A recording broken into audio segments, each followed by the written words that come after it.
Excuse me people, this is DJ Ace.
Okay? Thank you. Okay.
We are Ndiyiso Consulting, a fast-growing management consulting firm in South Africa.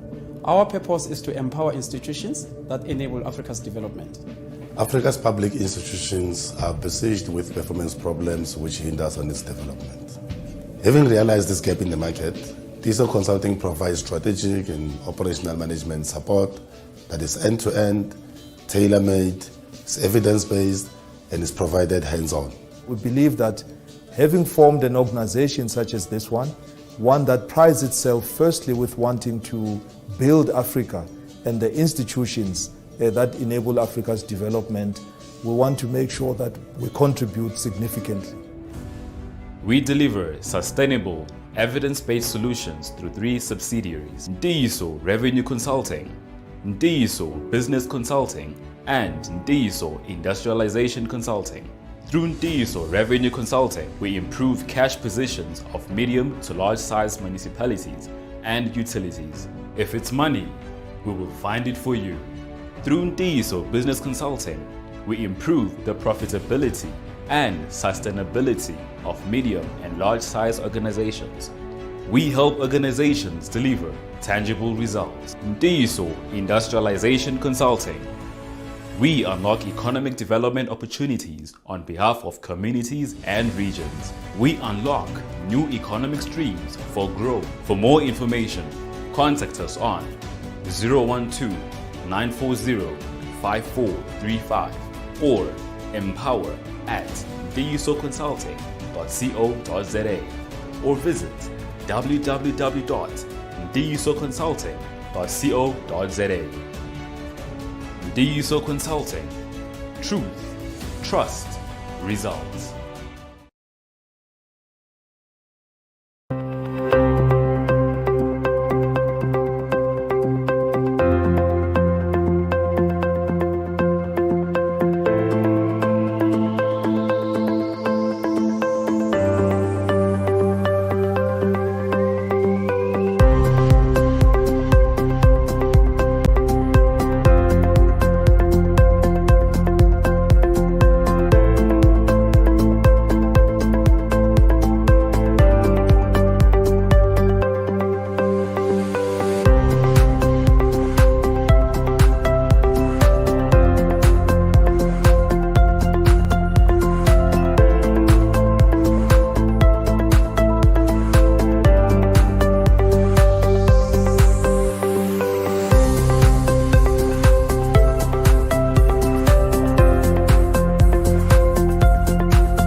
We are Ndiyiso Consulting, a fast-growing management consulting firm in South Africa. Our purpose is to empower institutions that enable Africa's development. Africa's public institutions are besieged with performance problems which hinders on its development. Having realized this gap in the market, Ndiyiso Consulting provides strategic and operational management support that is end-to-end, tailor-made, is evidence-based, and is provided hands-on. We believe that having formed an organization such as this one that prides itself firstly with wanting to build Africa and the institutions that enable Africa's development, we want to make sure that we contribute significantly.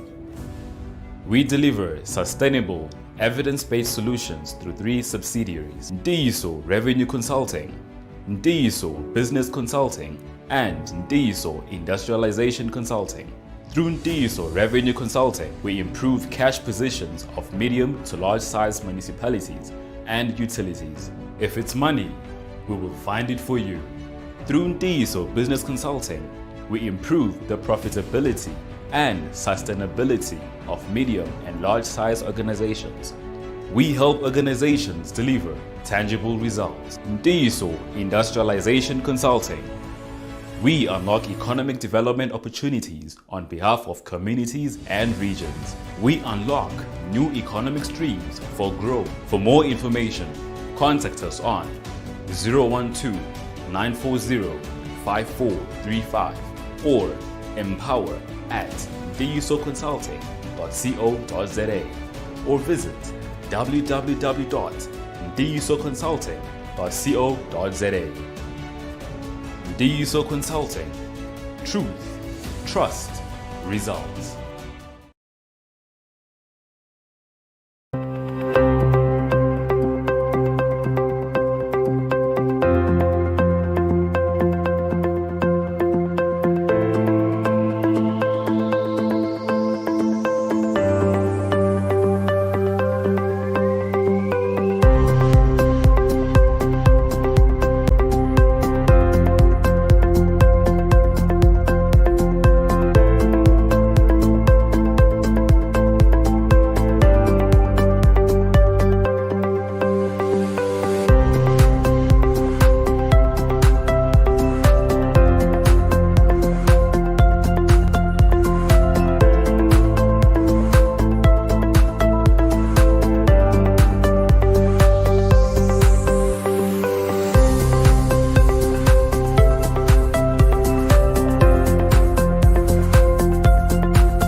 please come to the front, so as the other delegates come in, they can fill up at the back. So if I could please ask you to move to the front so that there is no disturbance whilst we are proceeding.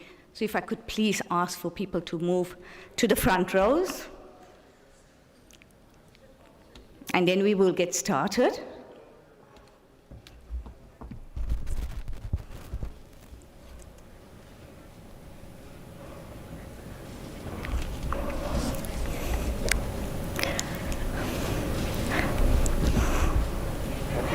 Okay. Good morning and welcome to everyone, both virtually and those who are here in the auditorium this morning.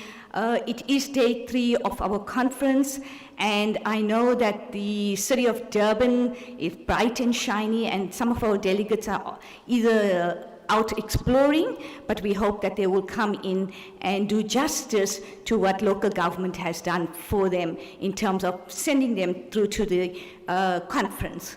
Ladies and gentlemen, I'd like to, at this point in time, firstly want to thank all of you for your attendance, to all those who are online, virtually, and those who are here for the past 3 days. Your attendance is sincerely appreciated. Also at this point, I'd like to thank all our speakers who have taken a lot of time in terms of preparation and support in making this possible for the Institute. It does take up a lot of time in terms of preparing the presentation, and Sikfaro is immensely grateful to your presence. Ladies and gentlemen, I also, before we proceed, I actually have to get our ICC to actually play the safety video. So if I could just ask them to quickly run us through the safety video, and then we can proceed. It'll take less than a minute, I'm told, to run the safety video. So if I could please ask them to run the safety video.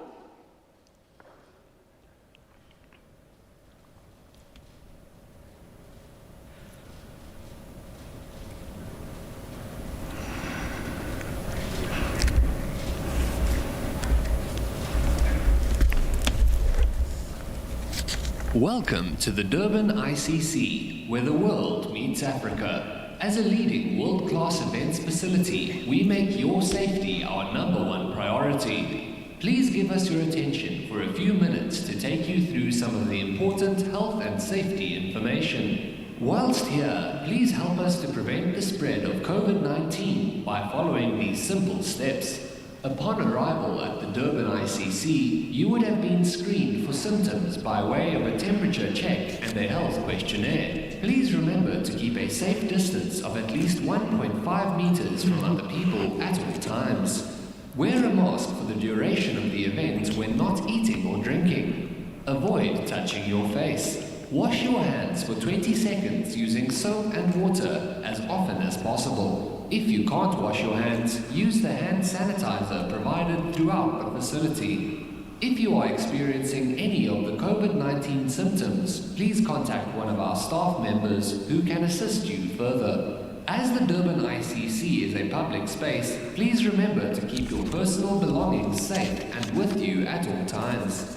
We have many bathrooms for your use around the venue. They are clearly marked in the foyer and concourse areas. The Durban ICC is a smoke-free building, but we do have clearly marked smoking zones outside the main entrance and opposite the concourse area. Please make use of these areas and the ashtrays provided when you smoke. In the event of a medical emergency, please dial the emergency number 031-360-1007 for assistance.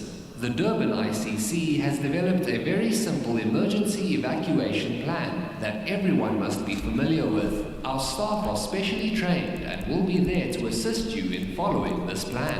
In the event of an evacuation, an announcement will be made to leave the venue. Please remain calm and walk swiftly to the nearest emergency exit in the concourse area. These exit doors are clearly marked. Security officers and the marshals will also help to direct you out of the building. Please do not use any lifts or escalators in the event of an emergency. Once outside, you will be directed to the nearest assembly point by the marshals for your safety. Please wait at the assembly point until the venue has been cleared and a marshal deems it safe for you to return to your seats. Thank you for your time and enjoy this event. Thank you. I think most of the COVID protocols have been covered, so let us just go to some of the general housekeeping. Firstly, can I just remind everybody to keep their belongings with themselves? Most importantly, if all cell phones can be put on silent, if you can help it, you could switch it off.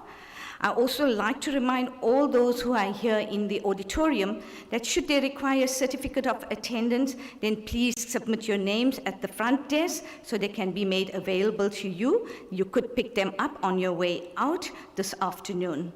To all our virtual attendees, please can you also keep your mics on mute at all times. Finally is that please use your WhatsApp group.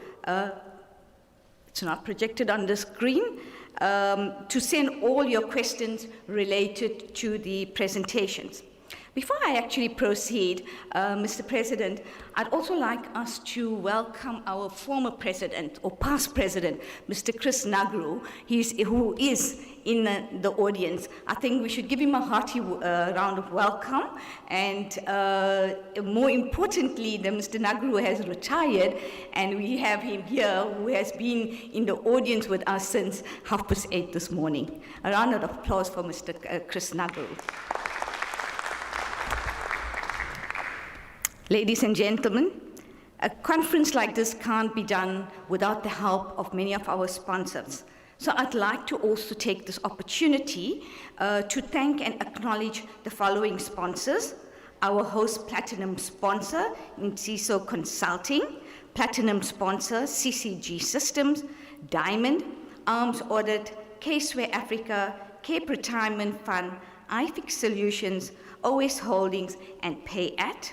Our gold sponsors, IGS, Moonsoft, M-Score Solutions, and Ubuntu Business Consulting, and Ngobani. Thank you all for your sponsorship. Without you, we would not be able to host a conference both face-to-face and virtually. Your sponsorship is greatly appreciated. Ladies and gentlemen, unfortunately, our first speaker, who is supposed to be here with us, is now going to be joining us virtually. So before I introduce the first speaker, I think that the theme of our conference was New World, New Thinking. And one of the topics aligned today that our first speaker will be talking through is the DDM model. Now, many of you may have heard about it. Just by show of hand, does everybody know what this DDM model is about? I won't be able to see those who are virtual, but those who are in the auditorium, just by a show of hand, do you know or have you heard the acronym DDM model? Just by show of hand. Great. There are many of you who have heard about it and many who have not heard about it. So I just thought before I call upon our first speaker, let me just quickly say what is this DDM about? The DDM model aims to improve coherence and impact of government service delivery with the focus on 44 districts and 8 metros. Working with the 3 spheres of government, the intention is to coordinate and integrate plans and budgets to mobilize the capacity and resources of government, civil society, business, labor, and communities in pursuit of inclusive growth and job creation. This will also entail changes in conditions in respect of people, our economy, and space. But ultimately, the intention is for the DDM to become the center of service delivery, economic development, including the job creation. To take us through the practical implementation benefits and consequences of the DDM is none other than Puven Akia. Just very quickly, a brief introduction of Puven, and then we will join him virtually. Puven Akia is a professional town and regional planner with 20 years experience around the globe. He also served as a technical chair of the United Cities for Local Government Urban Strategic Planning Committee and is a member of the Sustainable Cities community of the Commonwealth Local Government Association. Mr. Akia co-authored the Global Policy Framework for Public Space and various space learning publications. More recently, Mr. Akia was a member of the UN Advisory Committee for the World Urban Forum 10. He was also appointed for the SDG as an SDG champion at the eThekwini municipality. He is here to talk through to us about the pros and cons of the DDM model. Mr. Akia, if you can hear us, it's over through to you. Thank you. Please, can we have a round of applause to welcome Mr. Akia?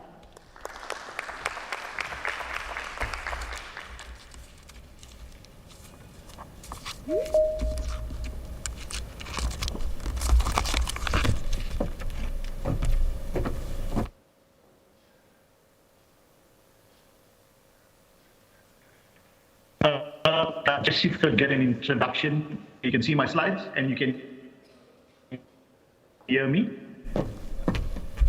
Yes, we can see your slides and we can hear you. Can you put it on slideshow? Oh, it is. Thanks.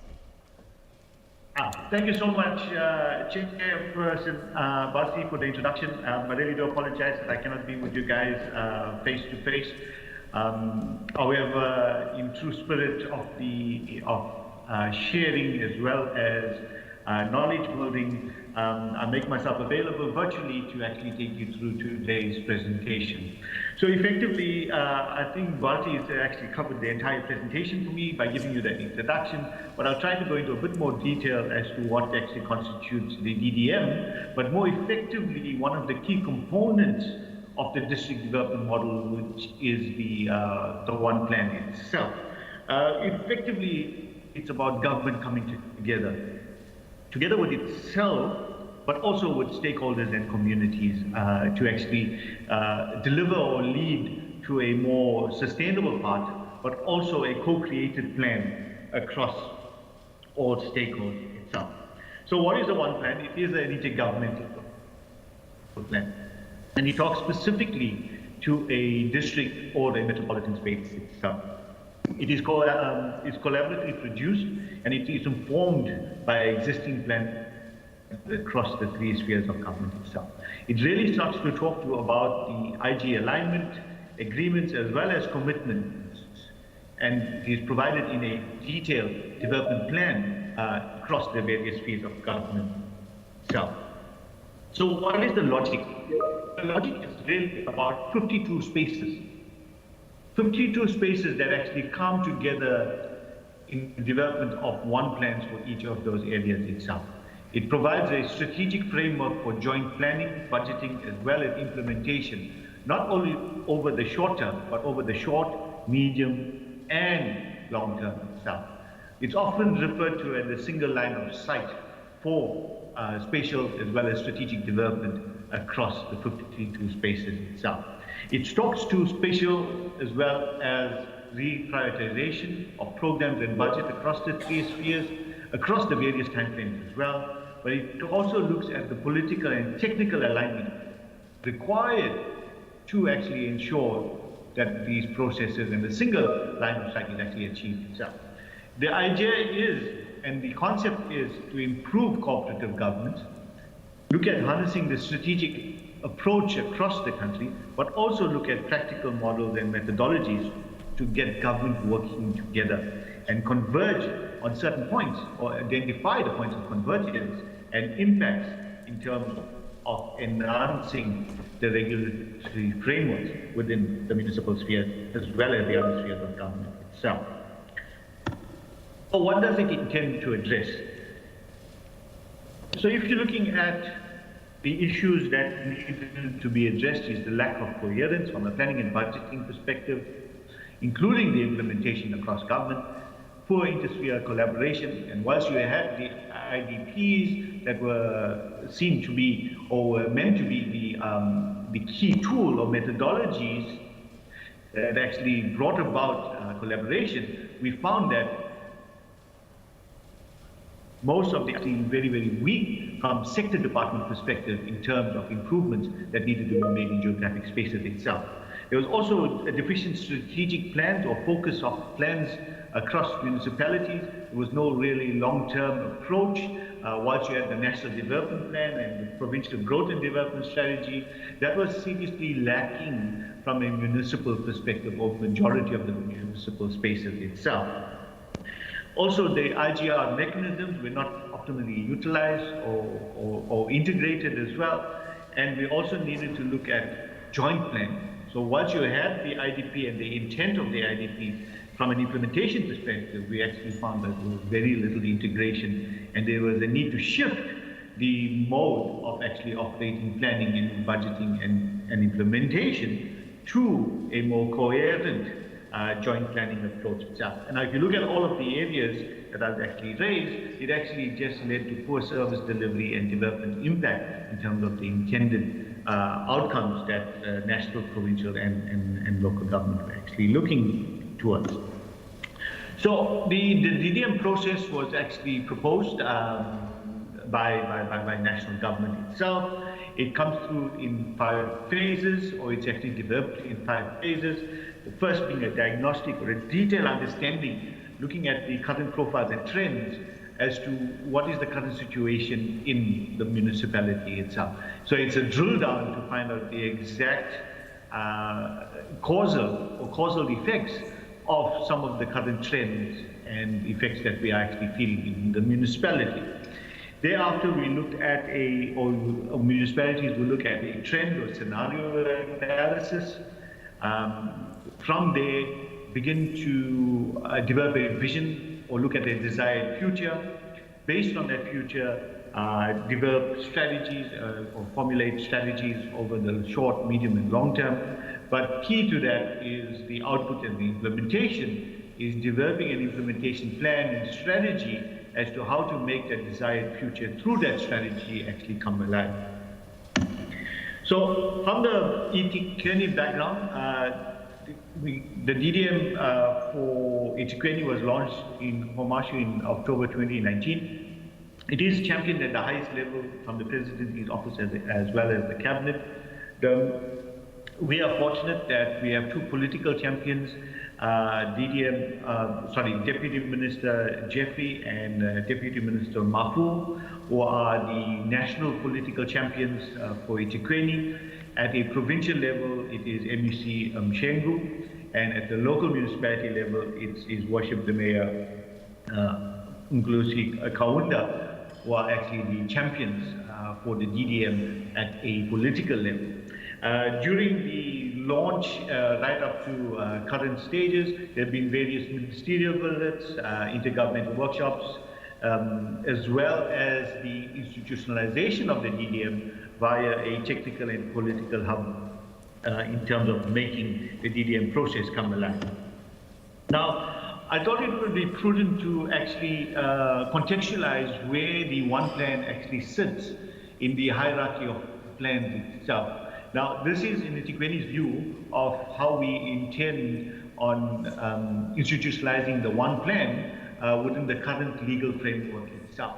Now, the reason I say that is that the one plan does not have any statutory framework like the MFMA, like the Systems Act or the Structures Act itself. There is a cabinet resolution which we are enacting, and we're enacting that resolution via circulars from National DCOM.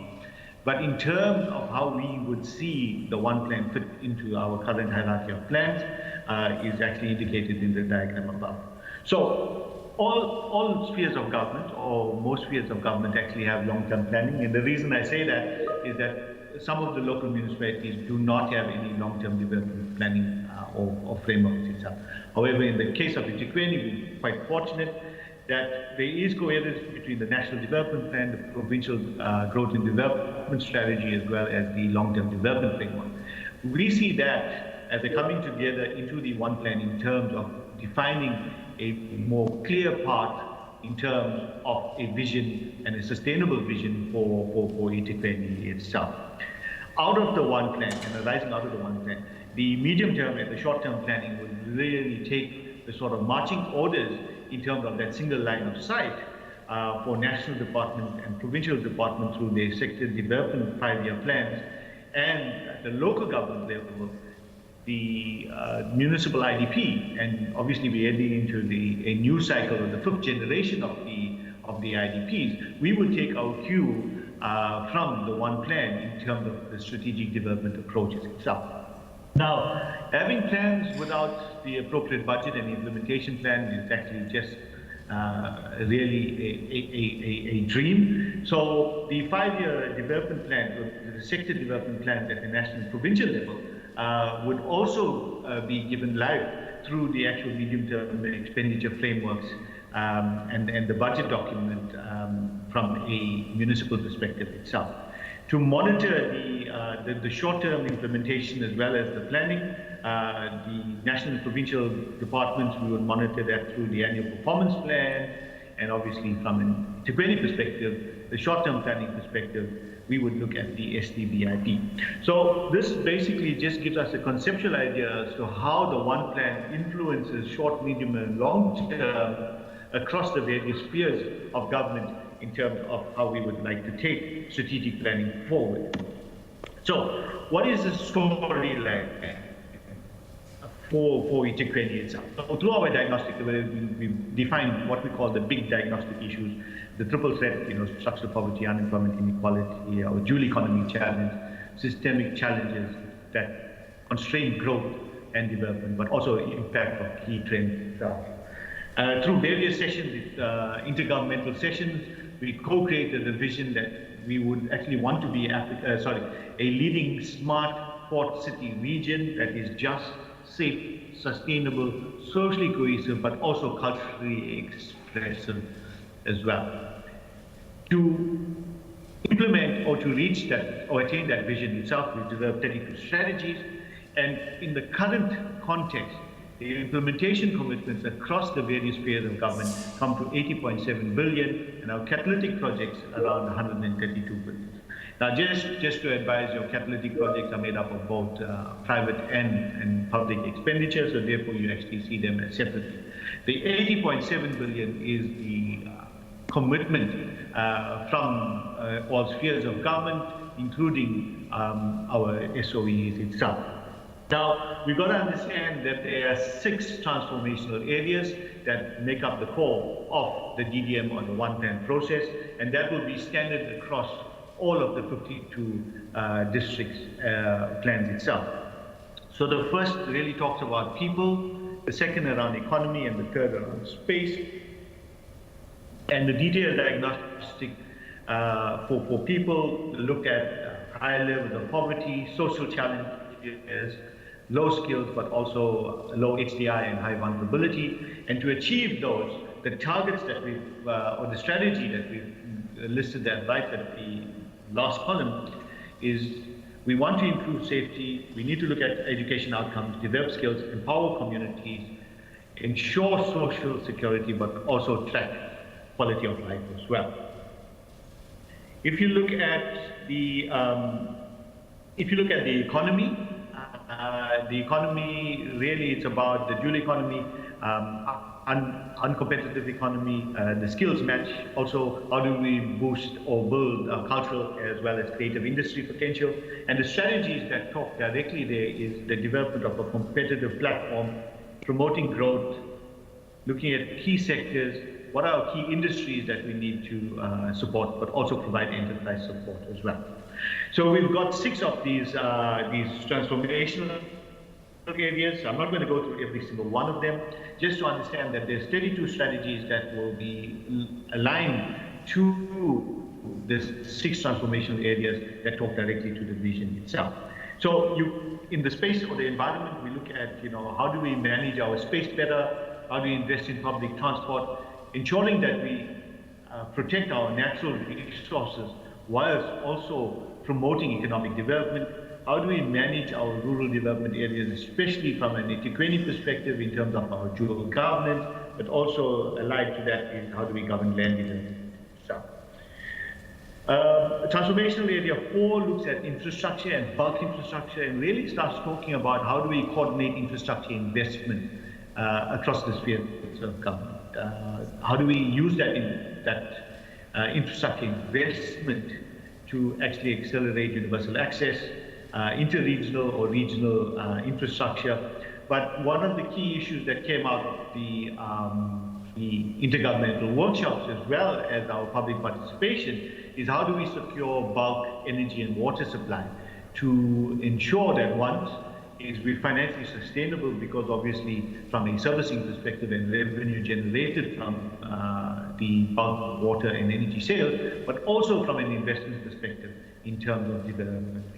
5 talks really around basic services and really talks to what we do on a day-to-day basis from a local government perspective in terms of coordinating service delivery, how we manage our growth points, financial reforms that look directly to the funding regimes for grant funding for servicing of properties and development within the municipality, but also how do we look at events such as Operation Good Hope that target specific areas that require interventions over a very, very short-term period.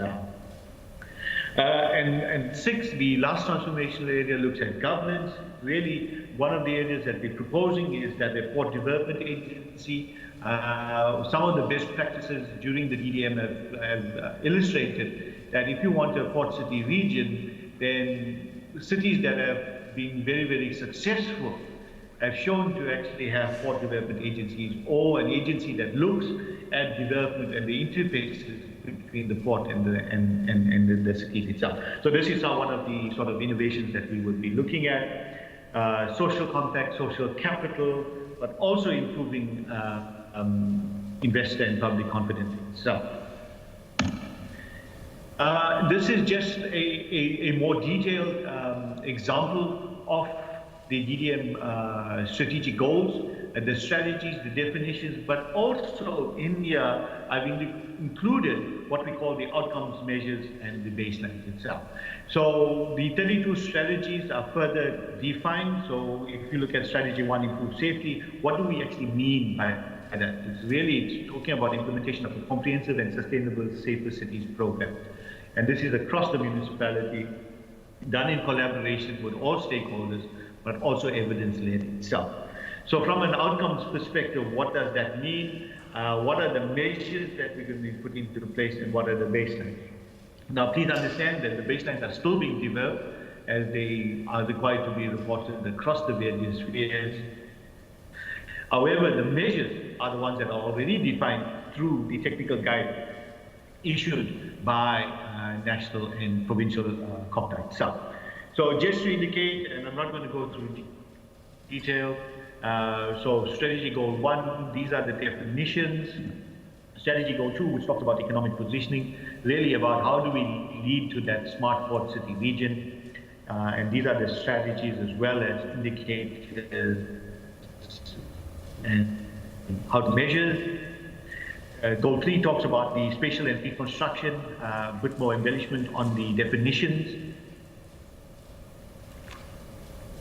Next strategy talks about bulk infrastructure in the various spheres of government.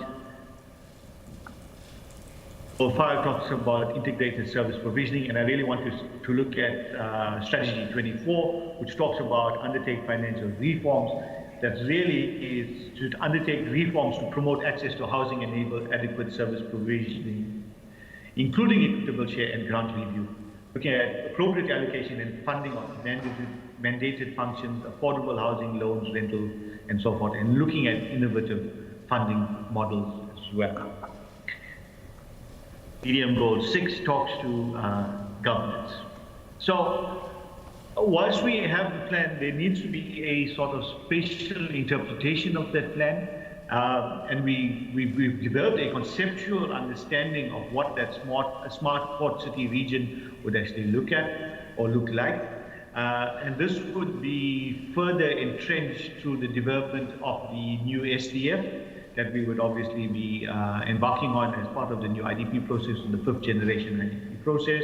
But what we've noticed so far is that the proposals coming out of the DDM align concurrently to the actual SDF itself. So there is no sort of divergence from a strategic spatial planning perspective in terms of where the city would be going from a spatial transformation area. Now, in saying that, we can plan together, we can have a budget together, and we can have one team, but we need to ensure that the commitments across the various spheres of government actually come together.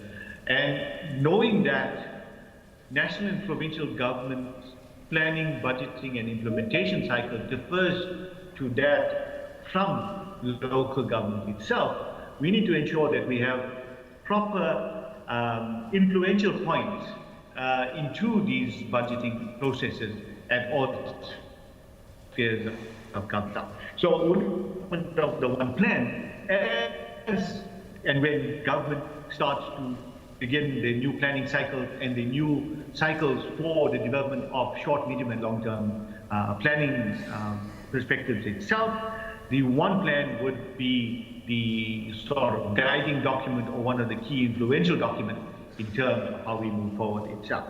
So as we move forward into the local government elections and the 5th generation IDPs itself, the key informant to that process from a budgeting perspective, from a planning perspective, from an implementation perspective, but also from a monitoring and reporting perspective, would be the 2021 plan itself. As and when local government, the national, provincial government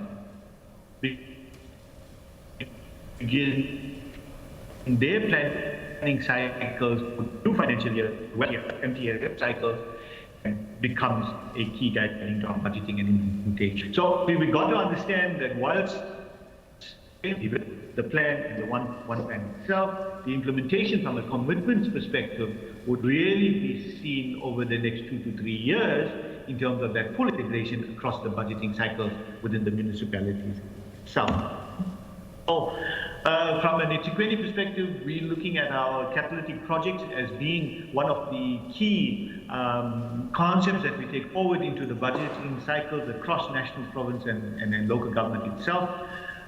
So that we can gain some sort of congruence and understanding and cogent arguments to say that, listen, these are the projects that would actually restructure spatially, but also require commitments across the various spheres of government to make the impact that we want to have in terms of the province itself. So whether it's the development of Kunubia as a point keystone in the western corridors, or in the south looking at automotive supplier part, we want to look at the catalytic projects as being the sort of catalyst for development, as well as a point of convergence around how we planning that the 80 billion that we are actually looking at currently projects implemented in the eThekwini space. However, we want to move to a space where we actively influence the location of that 80 billion itself. So currently we are recipients of projects. We would want to move to influence of where those projects are located. And the DDM provides us with an opportunity to do so. So, just to give you an example of how we've captured implementation commitments, this is an example for skills development. We've engaged with the likes of National Department of Basic Education, Corrections Services, Education Department, Social Development, and obviously training municipality. We looked at what are the current and existing programs. Within those programs, were there any sort of required changes or enablers that we're actually missing? So we identified some of those those key enablers. What are the immediate commitments in terms of both operational and capital? But moving forward from a short, medium, and long-term perspective, what were the plans, programs, as well as capital commitments across that department in terms of the 80/20 space itself? Now, it was easy for the municipal level to actually determine this data. However, from a national and provincial department, it actually became slightly more difficult because they don't really have 5 to 10 years and 10 years and beyond plan itself. However, what we did was we used the annual reports and strategic planning documents to actually ascertain what should be the medium and long-term commitments towards projects as well as 80/20 as well. So, colleagues, I think this is my last slide. There's various components to the actual DDM and the DDM1 plan itself. And really it's about spatial budgeting, the one plan, which is the key component. It's about the coordinating structures, it's about stabilizing local government, it's about the information management system, but also the regulatory framework itself. So we're currently in year 1, and the principles incorporated into planning, budgeting, and the reporting cycles. And we're still in the process of the development of the one plan, confirming those principles and developing a single roadmap where all of government can actually start budgeting and spatial budgeting planning together. So we're starting to set that framework and they're establishing that framework and the institutional mechanism for spatial budgeting to occur in our planning process itself. Over the next 2 to 5 years, we're looking at taking those principles, but really embedding it across all departments and sustaining it over the 5-year period from a principle that are applied across all the department entities as well as municipalities. Now, that spatial budgeting obviously would be integral to the development of the one plan and review of the one plan. So when the one plans are actually reviewed, we would look at infusing and embedding the spatial budgeting principles that are actually developed in year 1 and consolidated in year 2 itself. Now, one of the positives that have come out of the DDM process is the institutionalization mechanisms through the development of the political hub as well as the technical hub. And enjoying the sort of support at a national political level as well as provincial political level, we've managed to actually engage effectively with our sector departments, which was seriously lacking in other processes such as your IDP process, such as your IGR processes, which were actually set up to fill the gap. However, the DDM has actually, and the institutionalization process has actually assisted us in filling the gap in terms of IGR project pipelining and planning as well as budgeting. So, through this coordinating structure,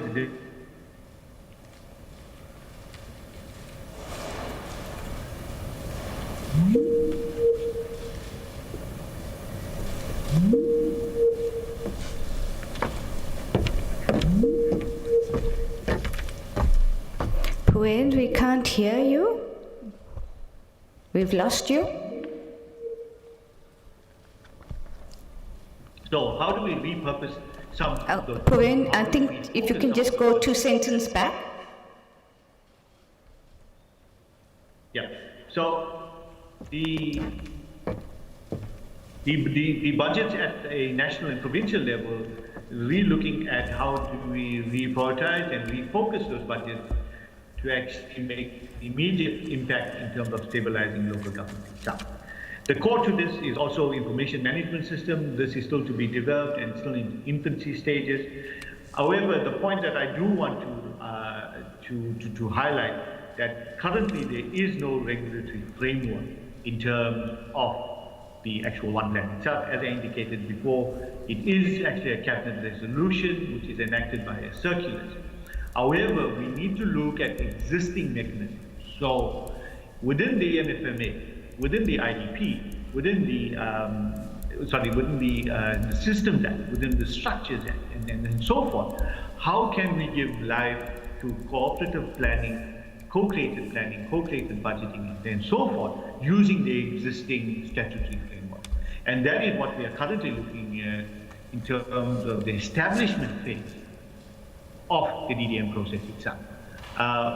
When and if a regulatory framework does come through with regards to the one plan from a budgeting perspective and a planning perspective, then obviously we would implement accordingly. However, for now, the sort of request is that municipalities as well as other spheres of government look at the existing regulatory frameworks to embed the actual DDM itself. Some key reflections, really, how do we plan during the pandemic? And the process that is put forward via the DDM is a collaborative approach, it's an intergovernmental approach, and it's a programmatic approach that we are looking at. The one plan is a iterative process, and really it's not a plan that is cast in stone, it is continuously reviewed across the various spheres itself. The center must all, and I think that's one of the sort of pluses or the benefits of the DDM process, is the institutional structure from a political and technical perspective that allows for better accountability and transparency as well as ownership of the program itself. We did indicate there's a joint program management approach for planning, budgeting and execution. However, the implementation over time will be the true test in terms of how we're moving forward. We do note that there's a lot of confusion around the messaging and direction around the DDM and the one plan itself. I think, we really need to start getting the message out as to the true intent of the one plan itself. And I take today as an opportunity to actually get that message out to various stakeholders, but to various spheres of government, as well as interested parties itself. With that, I'd like to say thank you, Siyabonga, and I apologize if I did a windshield sort of tour of the DDM.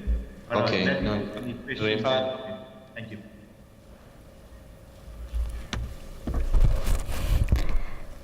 Hi, can we give Puven a round of applause?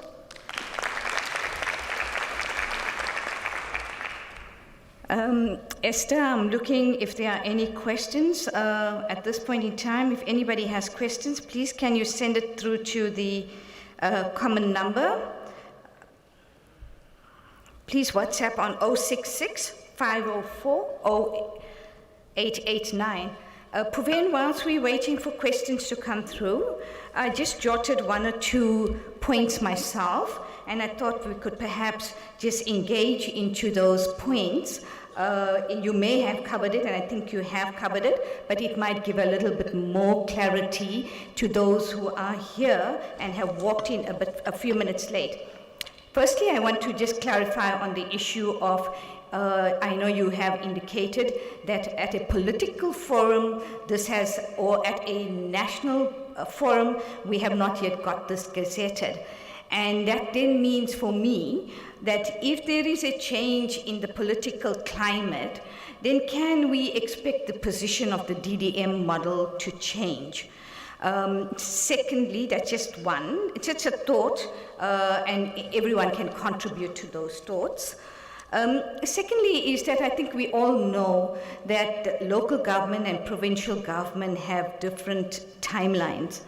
And Puven did cover some of the issues around how the short, medium and long term we would cover the DDM budgeting.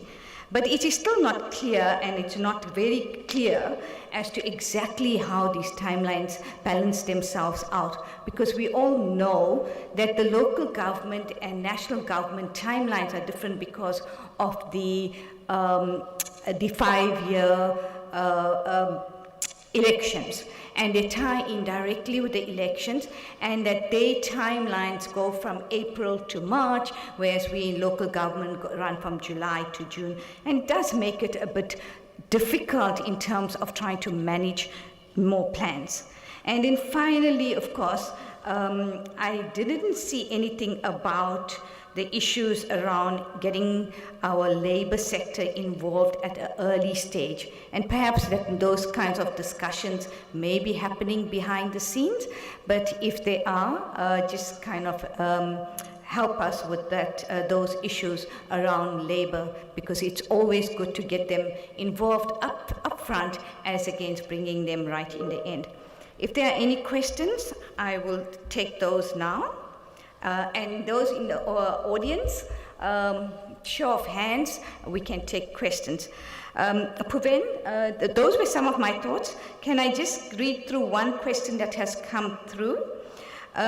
Section 13, this is an example of a metro on DDM.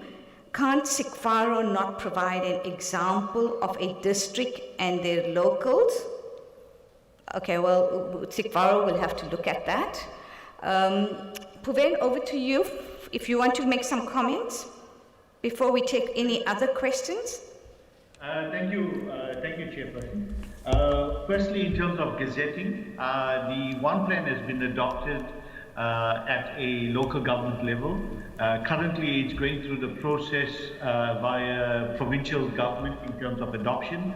Thereafter, it would be gazetted for further comment before it goes to national government itself. Through the processes of gazetting, there would be additional opportunities for commenting or public comment itself. And I'm going to bring in the comment or the third question around labor. This is a further opportunity for labor to engage with the one plan itself in terms of how we actually want to move forward. So from a budgeting time frame, which was question 2, yeah, really that is one of our biggest challenges at the moment. However, we're not looking at the one plan being a sort of immediate intervention into the planning and budgeting cycles itself. And therefore, the last slide, or the second last slide that I was looking at, which talked about, you know, the immediate, which is the 1 year, the 2 to 5 year planning processes, and the 5 year onwards, is how we see us actively influencing those budgeting cycles from a national province as well as local government perspective itself. So we actually, from a local government perspective, are going to be first in line in terms of our reviewed budgeting processes, because we're going into that 5th generation IDP as well as the 5th generation incoming council. So the one plan would be a key sort of influencing agent in that process. Now, when we go to the national and provincial government planning cycles and the MTSF, the next MTSF cycle would use the one plan as the key sort of driver itself. Now, you asked the question about political and the possibility of, you know, changing political champions and so forth. What we do got to understand is that the one plan is actually grounded in technical, empirical evidence from an eThekwini municipal perspective in terms of the diagnostic trends and so forth. So what you see coming out of strategies and so forth is actually grounded in reality as to what is actually happening within the eThekwini space. So therefore, it is reflective of what is happening. So we wouldn't see, or we wouldn't hope that there would be much sort of change in what is coming out from a strategy perspective. Also, the strategies are actually broad enough to actually allow, or robust enough to allow for implementation of various programs that talk to the strategies itself. So therefore, we don't see too much, or we don't hope to see too much of change according to any political change at the national and provincial level itself. In terms of district and local, now, sorry, I omitted one point, is that eThekwini is a pilot for the DDM process itself at a metro level. At a district level, it's the Overberg municipality, and at a local municipality perspective, it is the Overberg municipality, and from a district demonstration project, it is the OR Tambo district municipalities. So maybe at other opportunities, we can actually invite our 2 other pilots for the DDM process to actively share some of the lessons that they have learned as well. Hopefully I've answered questions. Anything else, Basti? Thank you, Praveen. I'm just going to look in the audience. Show of hands. Anybody got any further questions for Praveen? This is really a burning topic, especially for the young generation who's going to be around here for a long time.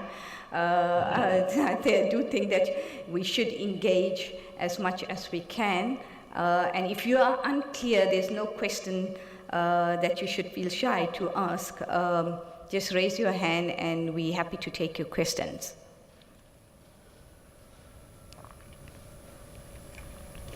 Okay, Praveen, there's no more questions from the audience. I'd just like to once again take this opportunity of thanking you for your presentation. It was quite a detailed and comprehensive presentation. We will make the presentation also available to all our members who have attended so they can further interrogate, and should they have any further questions, they will send it through to Sikfaro and we will be able to get it through to you. We would like to, unfortunately you're not here, we virtually would like to thank you, and we will get your gift through to you in due course. So ladies and gentlemen, another round of applause for Praveen.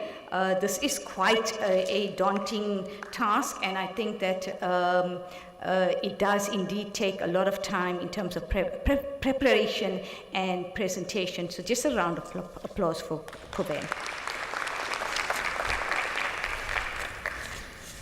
Ladies and gentlemen, we are now going to move on to our next topic, and that's on consequence management.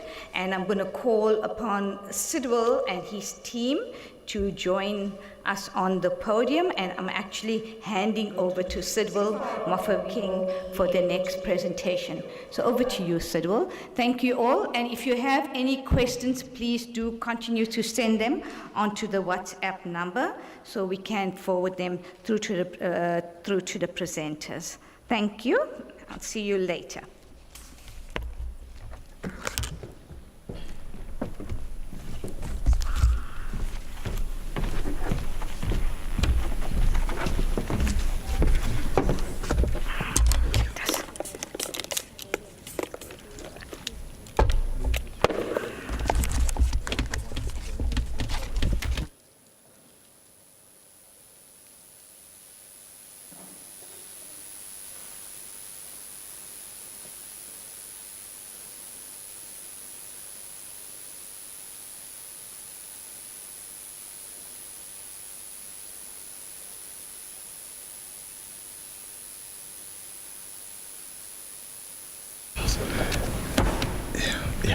Yeah.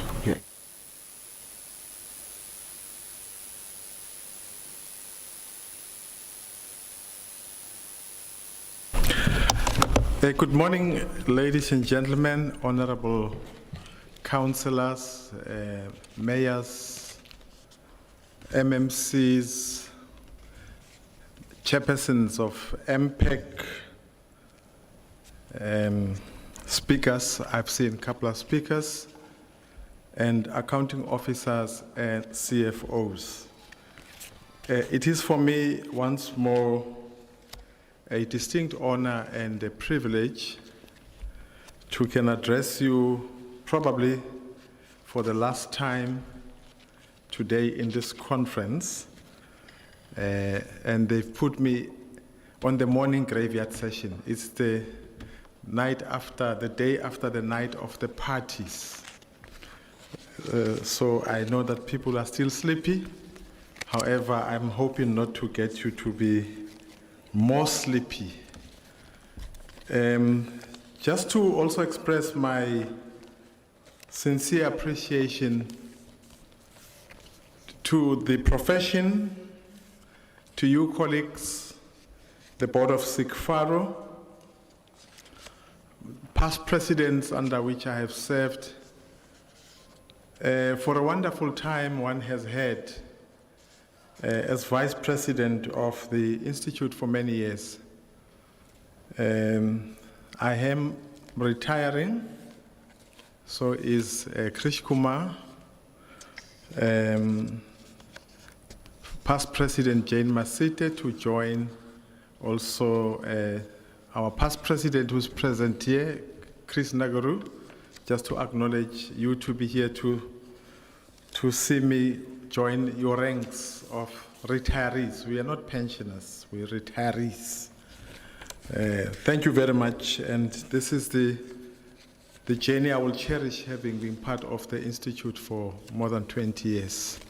I will still be involved, and Bharti, so a number of us are retiring soon, I'm just kidding, but we will be the backroom engine of the Institute, colleagues, and thank you very much for also the honor bestowed upon me of an honorary of lifetime achievement by the Institute. Without much ado, just general duties, I'm going to introduce speakers and I'll make some announcements. We know that our cell phones must be off. There will be questions and answers which you'll see can post on our WhatsApp. And of course, without you, this conference wouldn't be a success. There has been a hunger for you to attend this conference.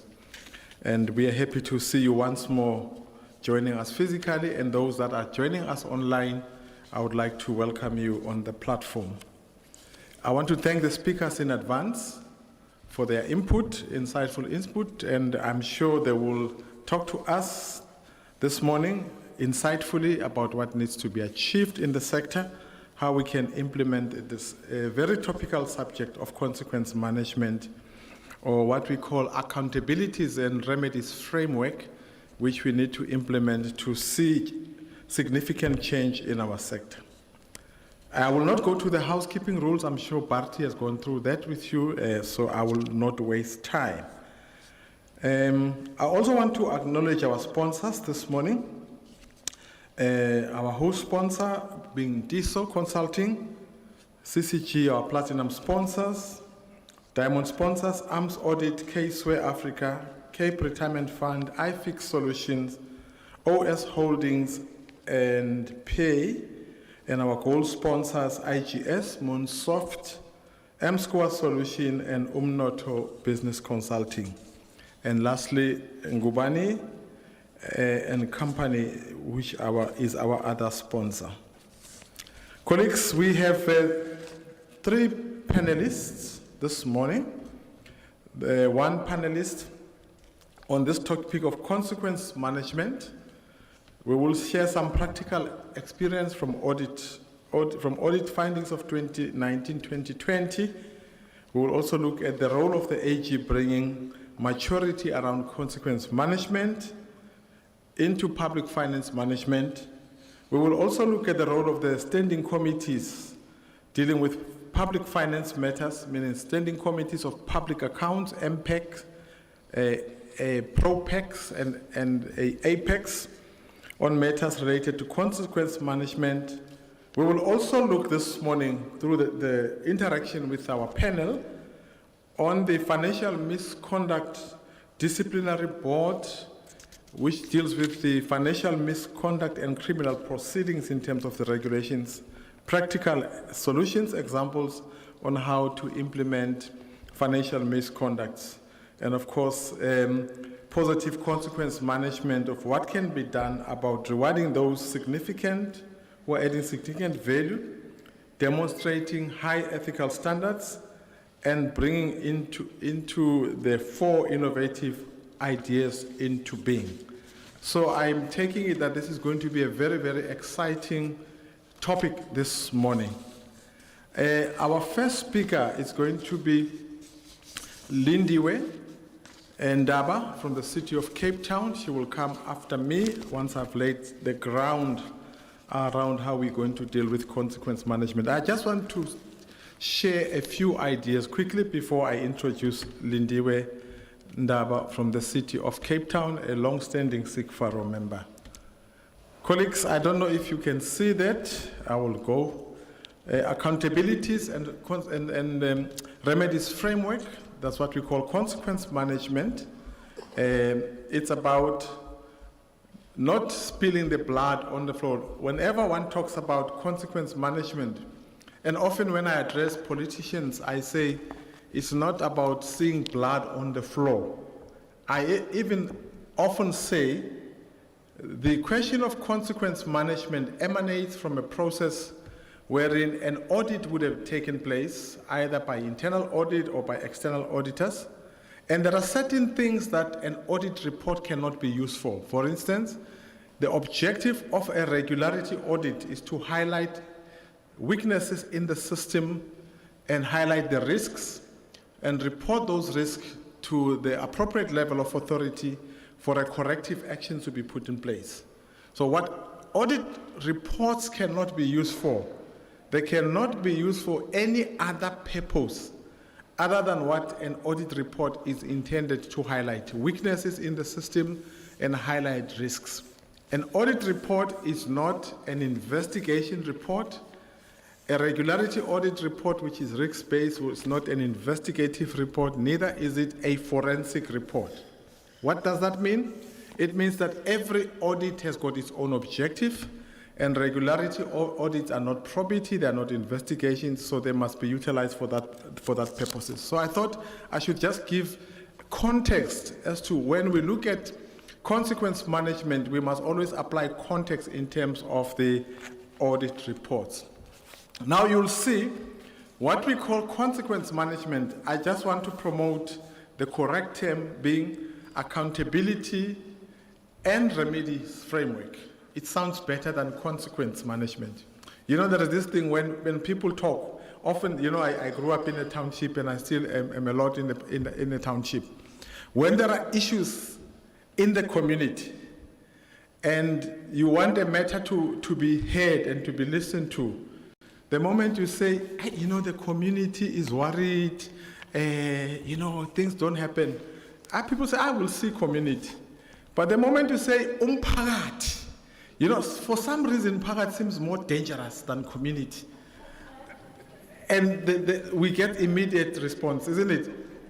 You know, umphakathi would, politicians will respond. But when you say community, they think, some white is there, you know, ingamla no, we'll sobabon.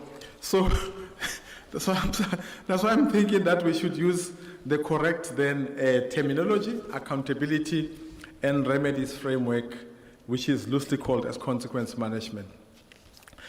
All of us have seen the AG reports on the MFMA, the consolidated reports also on provincial and national government.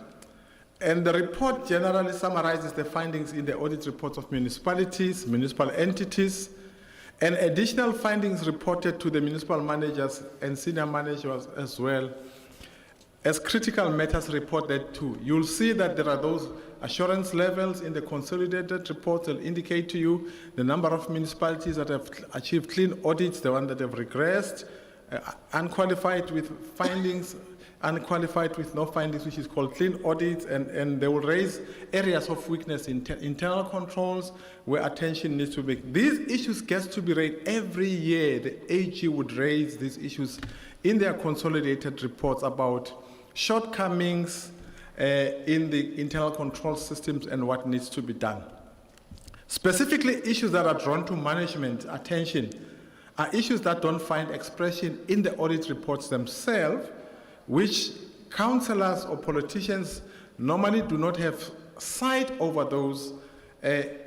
In some instances, in other municipalities, they don't even want to give scopa and oversight reports, management reports, because they say those are matters drawn to the attention of management. And often, when such happens, the monitoring of the audit action correction plans never happens.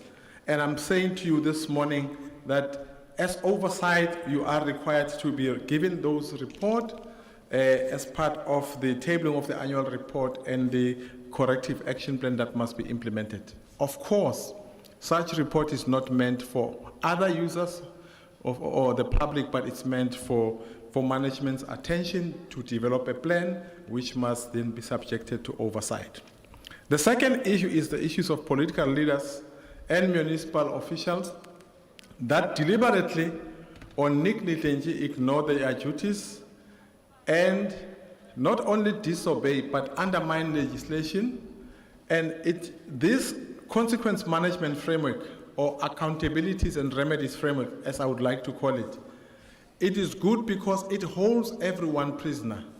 The mayor is not exempt from complying with the law.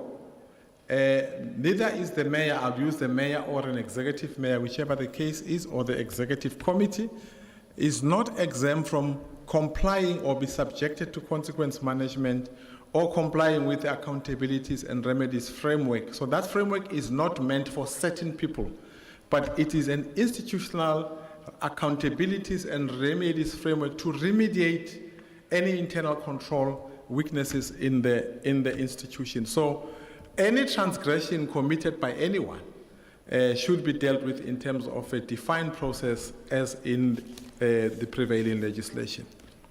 So the purpose of the section, and there's a booklet from the AG, this is a source, that deals with these remedies and the role players and the responsible party in implementing them.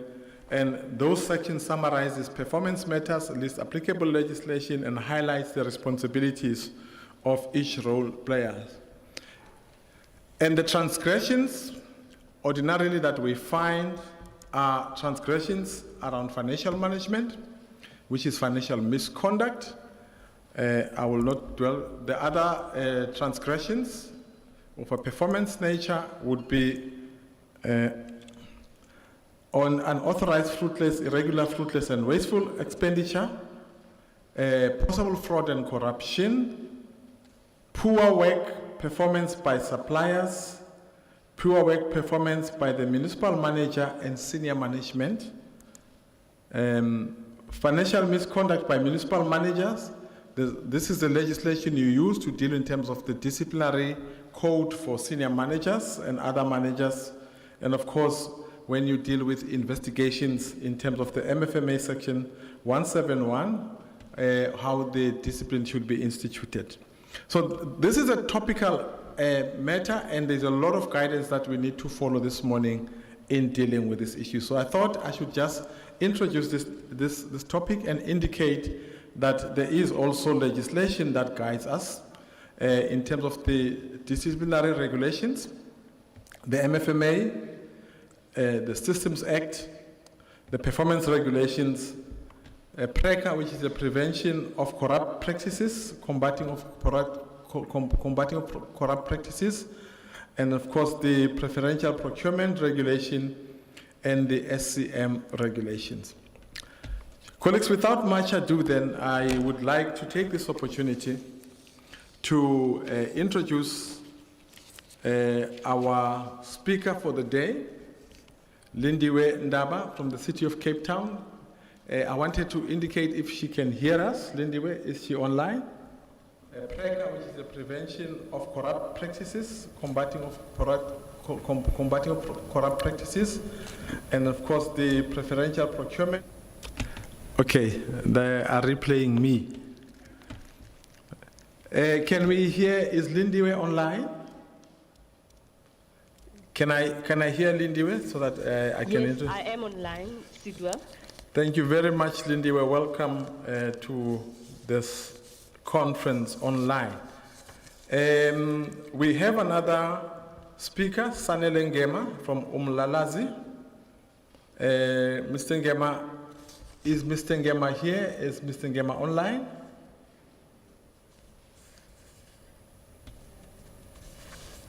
Okay, I would call Mr. Ngema to come and join me on the stage. And the last speaker is Nomsa, is the CEO of OS Holding. She's a board member and chief commercial officer at Amatuba, director at, and she powers SA and country director of South Africa of Tropic Business Summit. This is what they wrote for me here. So, Nomsa Ntelego, owner and CEO of Amatuba. Is Nomsa online? Yes, I am. Thank you. Thank you very much. Welcome, Nomsa. We hope to have a very fruitful discussion this morning. I will give, after the main presentation, the panelists 10 minutes to make their input, and then I will facilitate the session We'll have a much more interactive session this morning to make it more exciting because it's a practical session.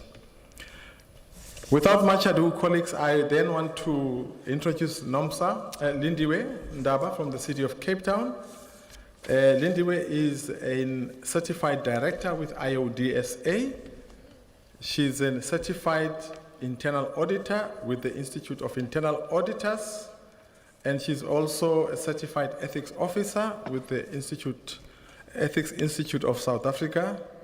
She has a BCom degree obtained from the University of the Free State. She has spoken a number of times in this conference of SIGFARO and in various leadership conferences at IIA. We've met also overseas with her on IIA conferences. And she has more than 25 years experience in leadership roles, governance, and in committees. And she has provided valuable input in board and board committees throughout her career. Lindiwe has extensive experience in government and in controls and more than 11 years experience as at senior management level. Lindiwe also leads the team that made a significant contribution. She was part of the IODSA team review panel when they were reviewing the King 4 report, which makes us proud as a member of SIGFARO. She also led a team that facilitated the historic launch of King 4 principles as the foundation of Resilient City in August 2017, and the successful adoption of King 4 by the city of Cape Town on the 5th of December 2017. She has drafted and facilitated the adoption of the consequence management policy, financial misconduct board terms of reference, which were also adopted by council.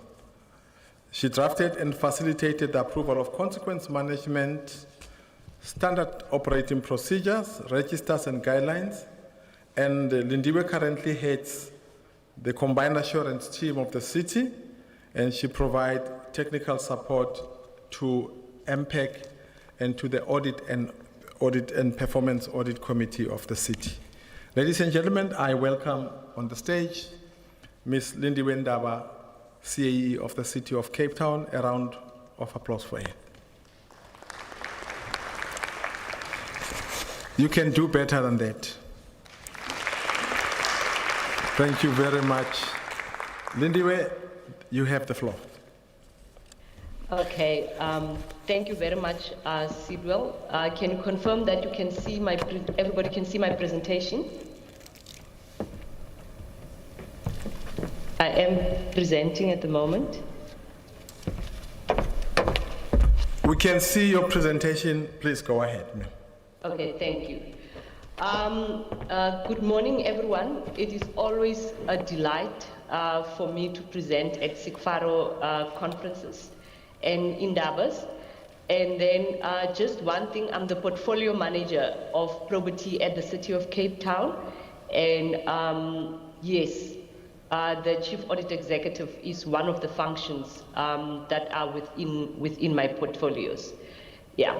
So what I would want to talk about today, just to add on what Sidwell has indicated, is really very briefly, because he has touched on it, on the role of the Auditor General in bringing maturity around consequence management, and then also touching very high level on accountability and responsibility, and then just take you through the road of how we have embedded consequence management at the city of Cape Town, and also look at consequence management from a combined assurance perspective. Sidwell did touch on various other roles, players within consequence management, and also the monitoring and reporting processes, and then just close on that.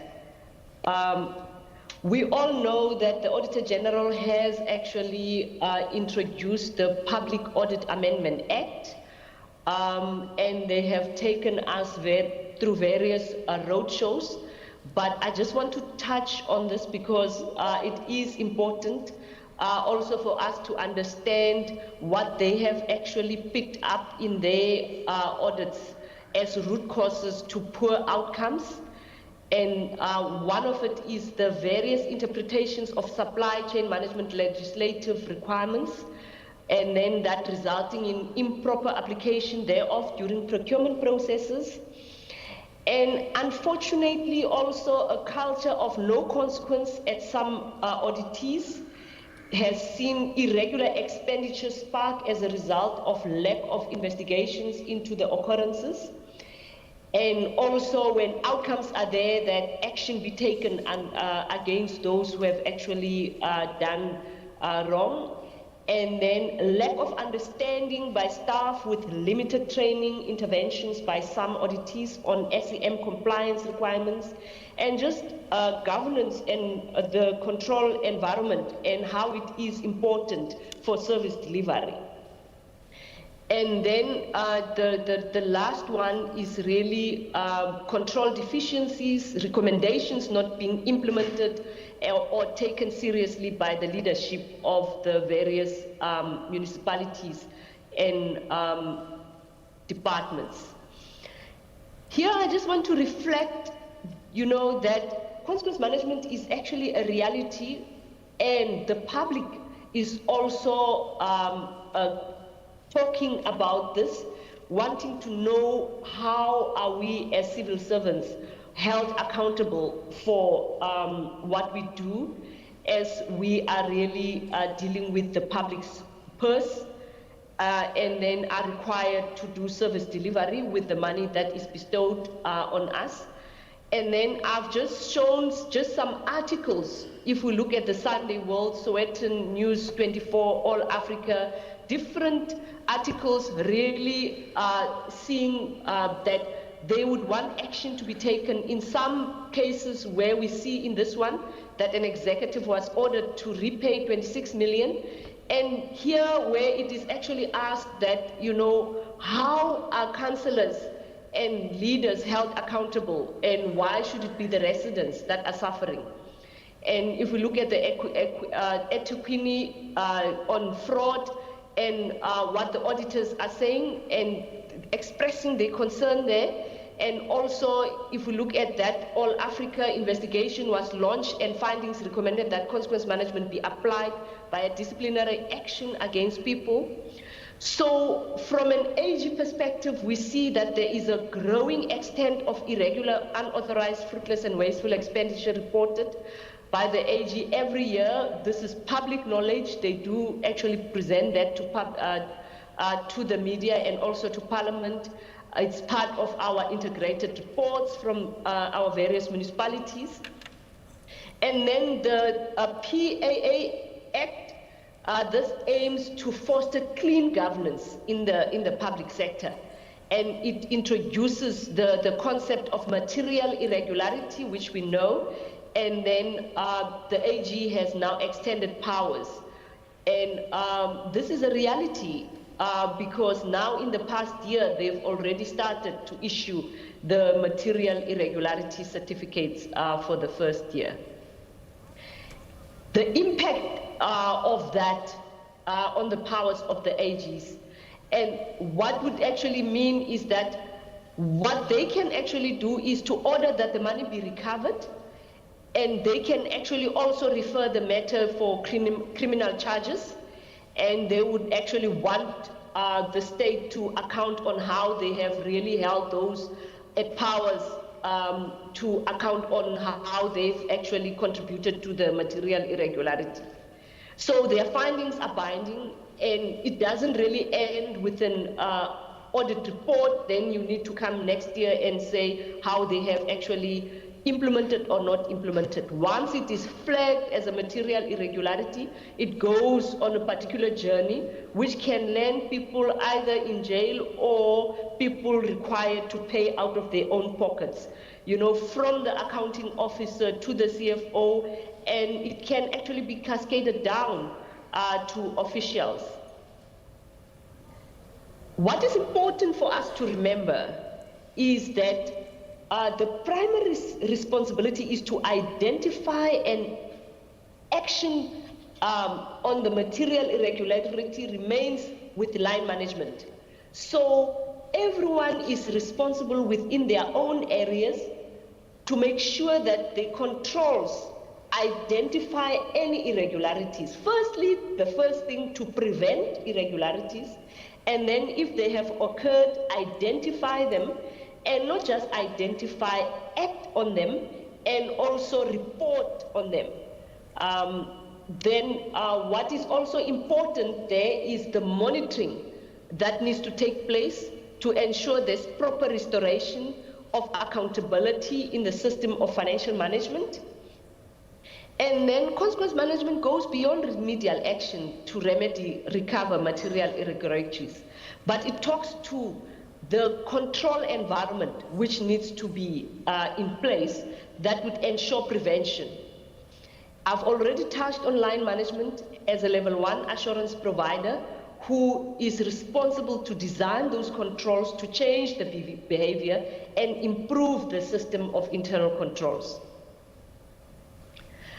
Here is the revised scope of the AGSA. I'm not going to touch in detail, but I just want to bring your attention to the last one, which says that it has added consequence management also.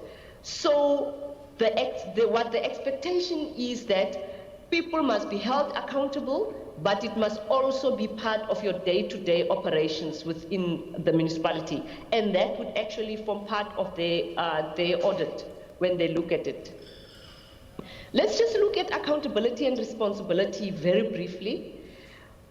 From an accountability perspective, it is not only what we do, but it's also what we do not do for which we are accountable for. So you would not actually get away with it and say, but I didn't do anything. What we would need to look at is that, what were you supposed to do? What is your legislative responsibility from an accountability perspective? Did you do what you were supposed to do? And if you did not, you are as guilty as someone who did something wrong. So accountability cannot be shared, and then taking ownership to ensure responsibility are achieved as expected. We need to ensure that, and we need to be committed to successful completion of tasks, and this happens before and after events occur. And how you respond to take ownership overall results in either a good situation or a bad situation. So how you deal with it determines whether it's a negative consequence management that needs to take place or a positive one. Because consequence management is not just a remedial action. It is also proactive, where you celebrate people for doing the right thing and you reward excellence and ethical behavior. And then two leaders hold themselves accountable for results. And then if we look at responsibility, task-oriented and can be assigned to a team and people where you can share, and you focus on defined roles and processes that must be in place to achieve goals. So your responsibilities really enhances accountability. And everybody has a role to play, and we just need to do what is required from us. Sidwell has really touched on the regulatory framework, and then there is really more than just the MFMA, but here I just wanted to show very briefly from Section 62, which touches on the role of the accounting officer in the financial management responsibility. If you go deeper in that Section 62, it also touches on the CFO's role. And then Section 77 would really define top management, which would be normally your executive directors. And Section 78 takes the senior management and officials, which means there is responsibility and accountability at various levels when it comes to your fiduciary duties and what is expected from us as civil servants.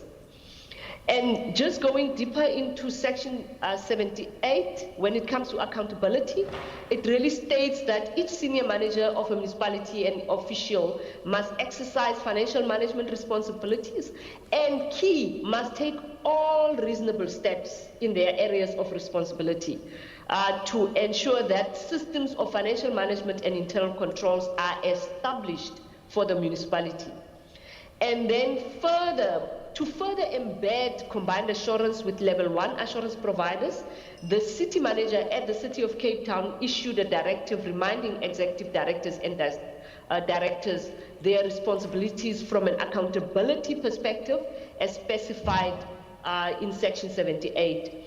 And at the city, annually, the directors are required to declare the status of internal financial controls in their respective businesses and help prevent senior managers from absolving themselves from responsibilities inherent in their job. And what they would also indicate there that they adhere to whatever rules and policies within the city requirements. And these results are analyzed and reported to the directors, to the executive directors, to the executive management and the city manager, as well as the audit committee and the combined assurance forum. If we look at the goals of consequence management, it is actually to strengthen accountability. If we look, because it's not really to consequence management's ultimate goal is not that people must be disciplined.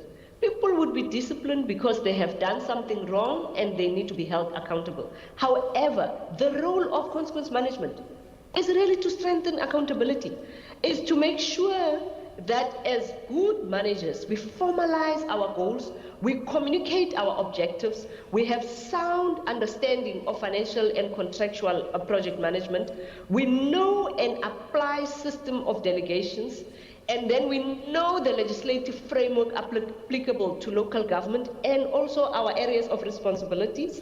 We assign responsibilities and roles to employees so that they know what is expected of them.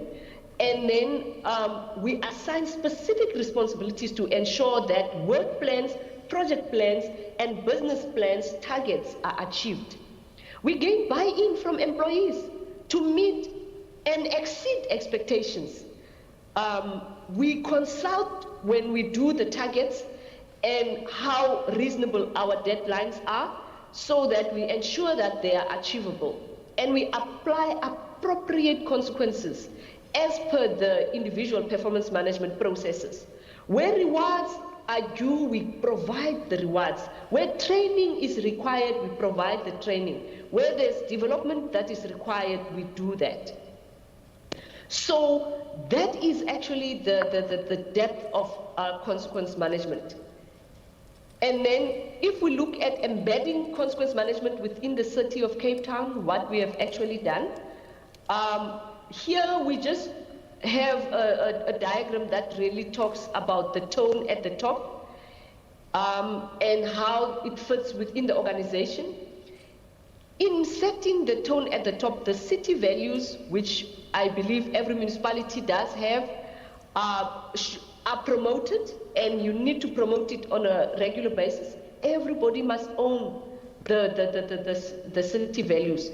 And our own personal values must be aligned to the values of our organizations. And then as leaders, we need to ensure that we create a positive control environment. So we create an enabling environment for our staff and employees to do what they required and help us to service the public as the mandate of the municipality is. We drive a culture of responsibility and accountability with all employees, and we drive service excellence, and it starts with the leaders. We cannot expect from our employees what we as leaders in the organization don't do.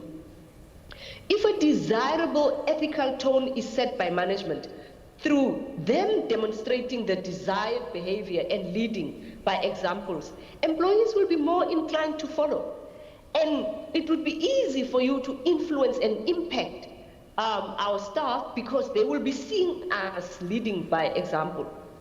And equal consideration should be given to both aspects of consequence management, which is positive reinforcement, like I've mentioned, as well as remedial responses and reprimands.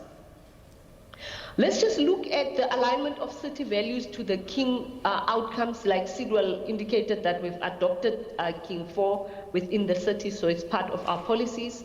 We've listed the city values, and then we show how each value aligns to the King 4 outcomes, indicating it by the colors. If we look at the integrity, look at ethical culture, the service excellence to the good performance, accountability to the effective control, trust and accessibility to legitimacy.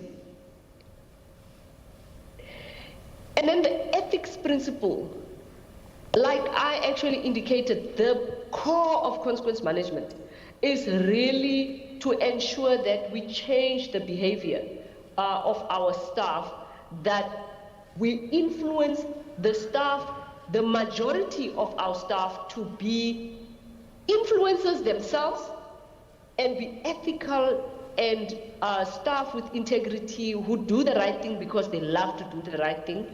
And then where you will find that 10% currently, this is just how it is from the ethics principle, where you have 10% of those who are very strong in terms of their ethical values that they will prepare to die for, 80% which are situational, who can be persuaded either to the ethical or unethical. And in any given organization, you will have like the 10% which are unethical, which just needs to be dealt with.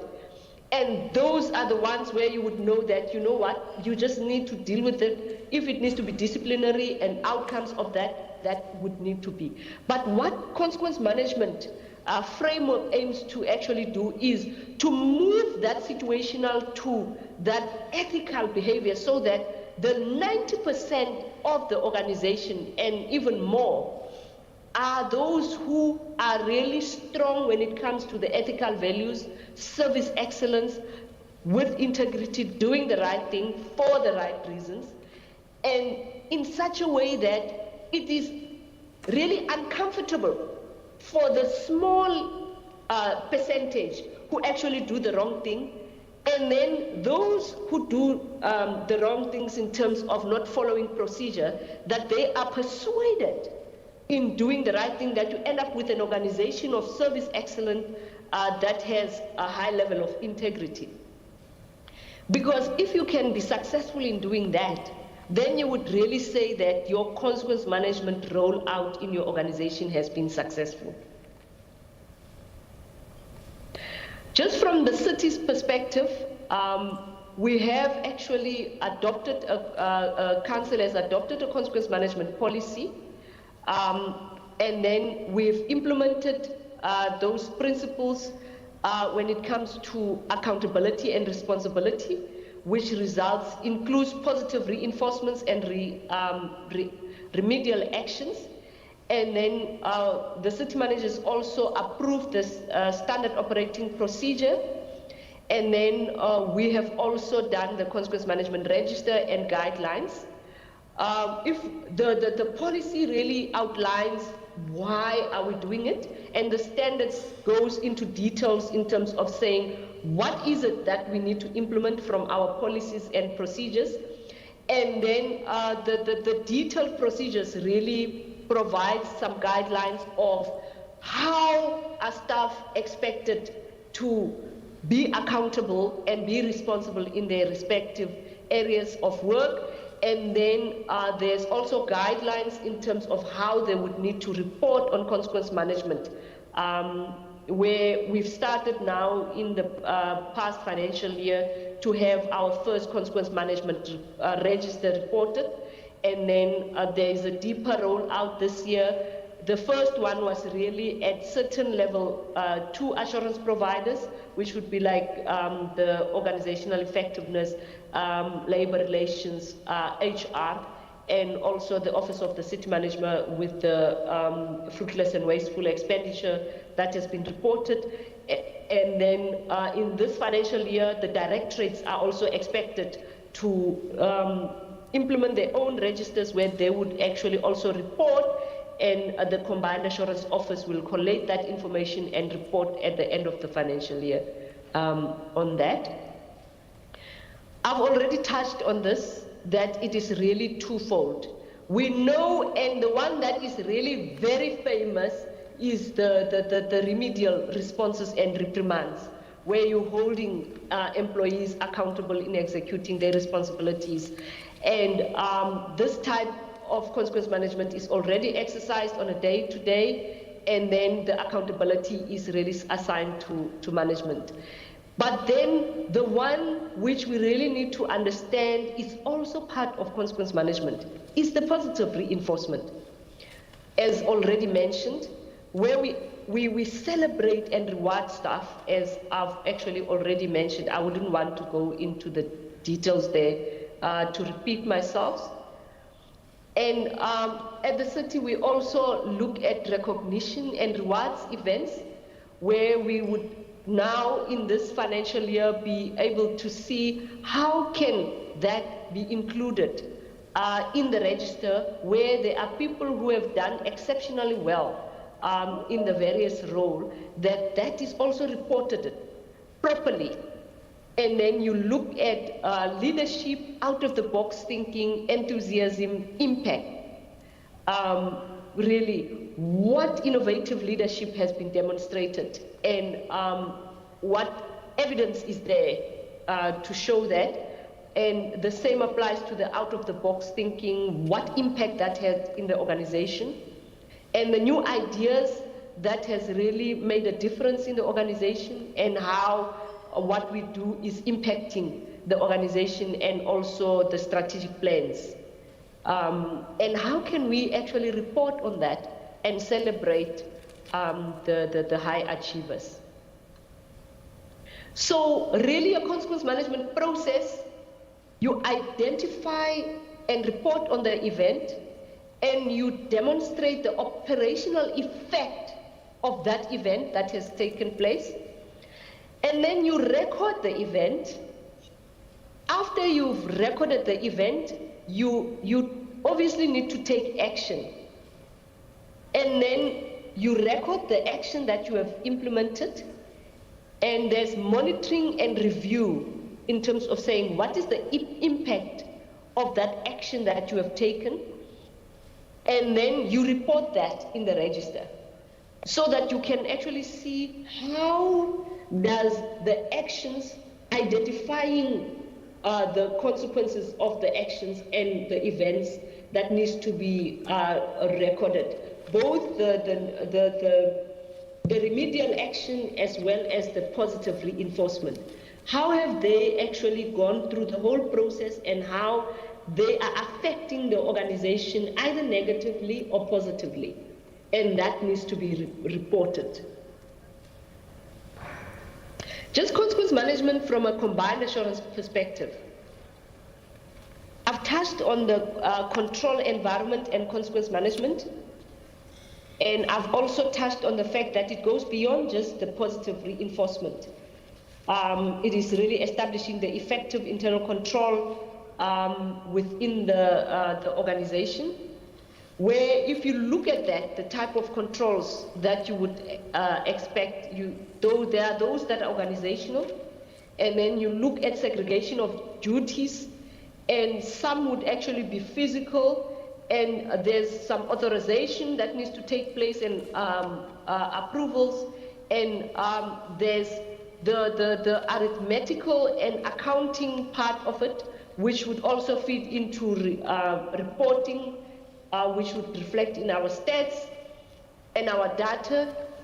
And there's also the personnel element within our internal control environment, which we need to manage and ensure that we develop and train, that they would be able to service our clients as intended. So there is a direct correlation between control environment and consequence management. A strong control environment reduces the need for a negative consequence management, which is the remedial action. Accountability and responsibility for control environment, which is included, reflected in Section 78 of the MFMA assist us to understand what is expected of us, and then practice good governance and accountability.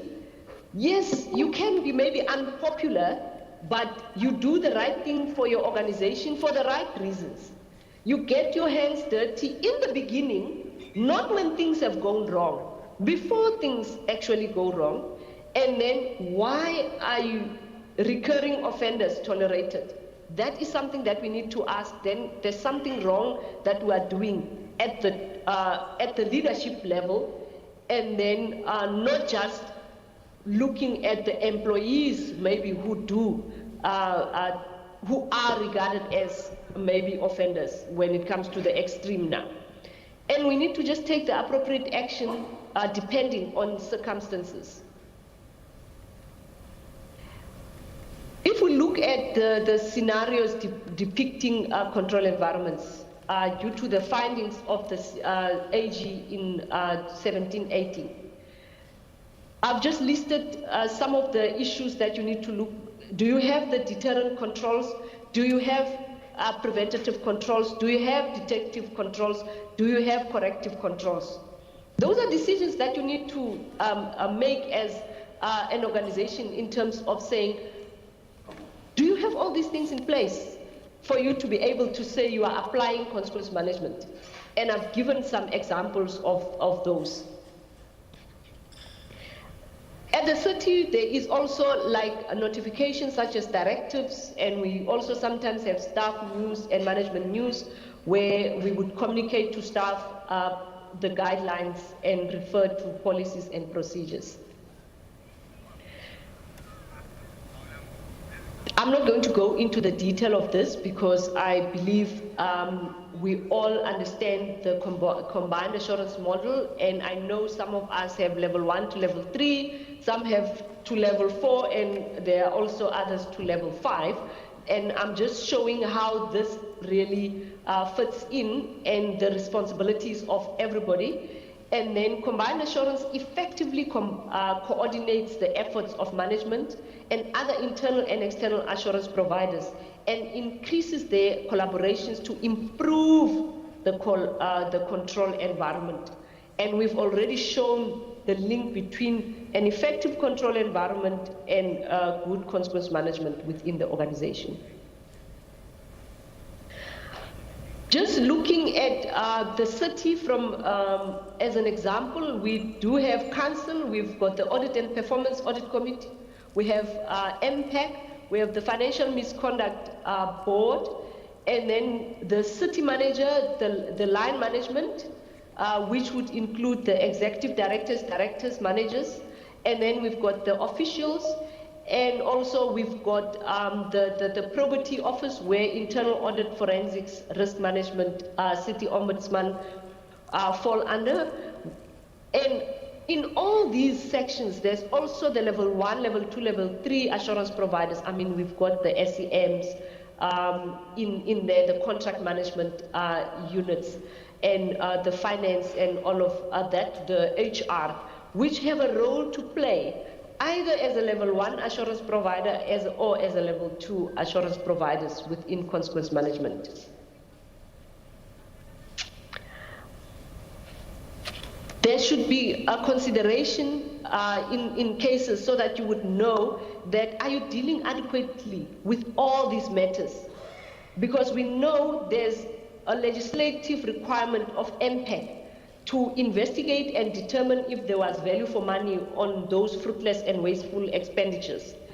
And from there, there are SEM matters, which are the responsibility of the director of SEM, which can really be dealt with and don't necessarily result in fruitless and wasteful expenditure, but it's important for it to be dealt with. There are those that have actually touched on the area of fruitless and wasteful and unauthorized expenditure, which are sitting with MPAC.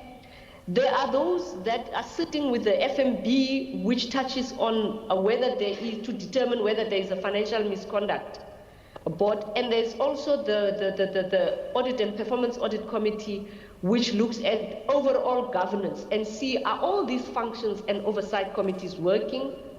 and really responses to the Auditor General. And then if we look at the SEM matters, there could be like deviations, expansions, and all those things that touches on the verge and sometimes go and become fruitless and wasteful expenditures. The key issue is what consequence management actions were taken. What is not negotiable here is therefore that the Council resolution should be that it is considered, it is recorded, it is applied, and then measures are taken place to prevent the recurrence. These are just examples. They go beyond, like I said, there could be in areas of HR and also other areas that I haven't mentioned, and in contract management. Just looking at the city as an example, and I'm sure everybody would know in their own responsibilities how the unauthorized, irregular, and fruitless and wasteful expenditure record. We do have a register that depicts all of that. And there's also an increase that you would see over the years because the city has started to also not just relying on the Auditor General to report on these matters, that we have our own detective measures that we can pick it up and also report, self-report to the city manager, and then council has also given the city manager the delegations that without really referring the matter to council, that the city manager can direct it to MPAC so that we at an early stage deal with the matter, investigate it, and make the appropriate recommendations to council for corrective measures. Now the key thing is that resulted in an increase in our fruitless and wasteful expenditure reporting. And you would actually see here in the irregular expenditures that there is in 2018-19, which was like 950 million, that it has actually increased, and also in 2019 it was like it started to decrease, but it's still high, like 644 million. The key issue that we are looking at now is that what do we do to make sure that we early detect before it becomes a fruitless and wasteful expenditure?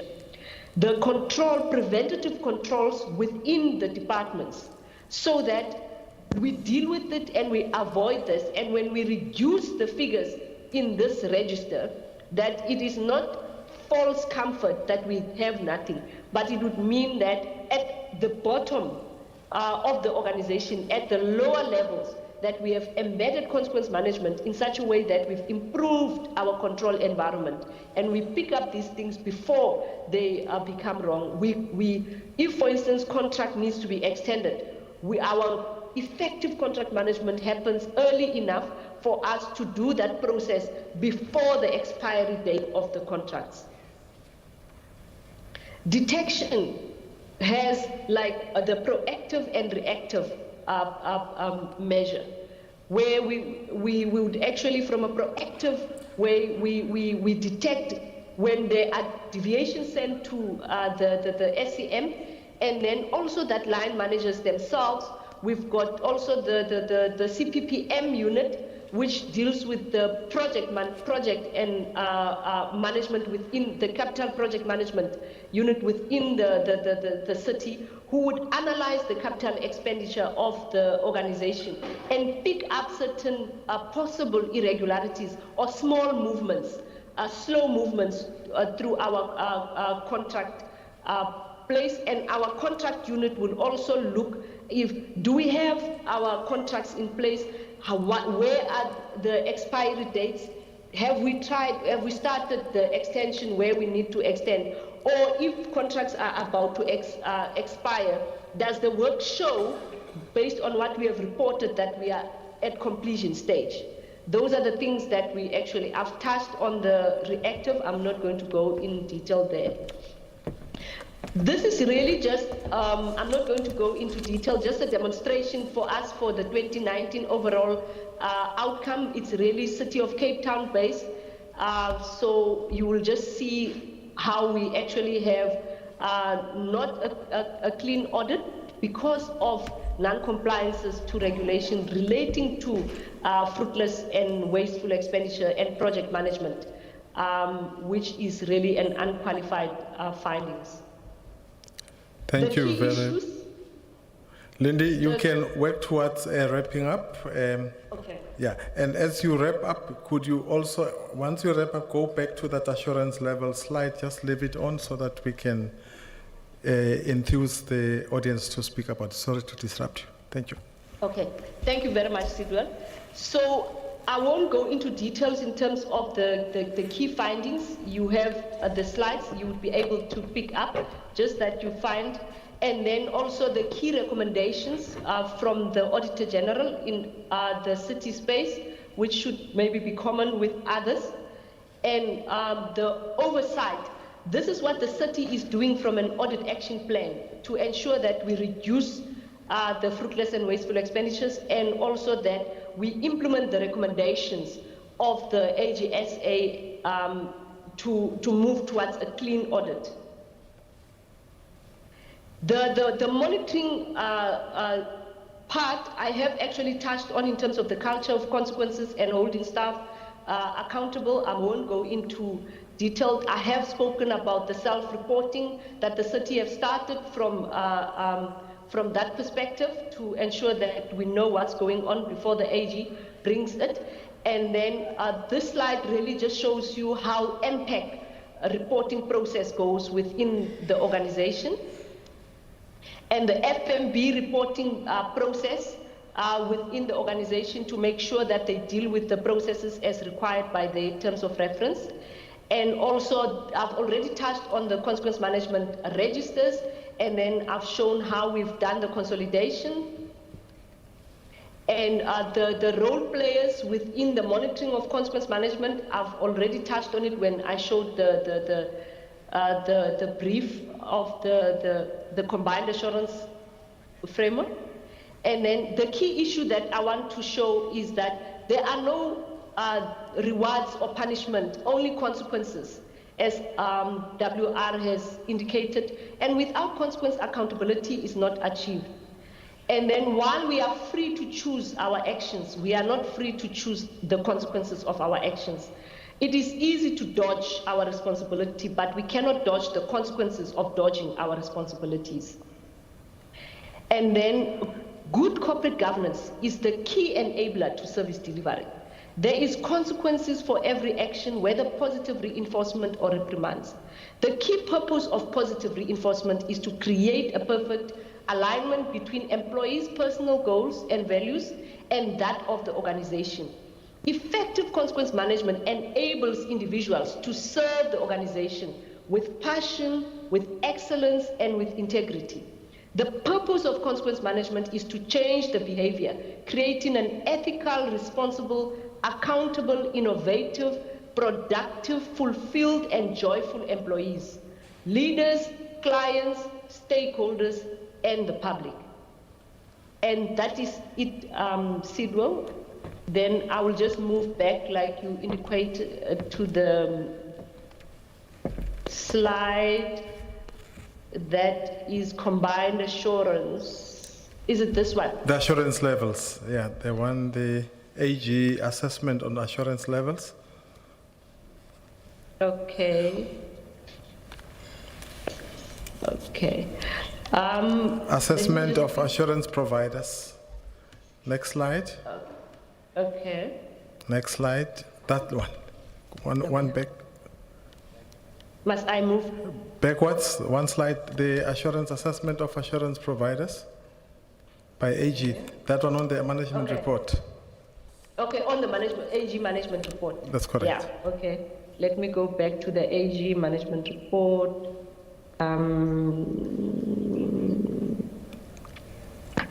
Okay, let me just look for it, and then we can just see the. Okay, it's not this one. That's okay. While she's looking for it, ladies and gentlemen, can we give her a outstanding round of applause?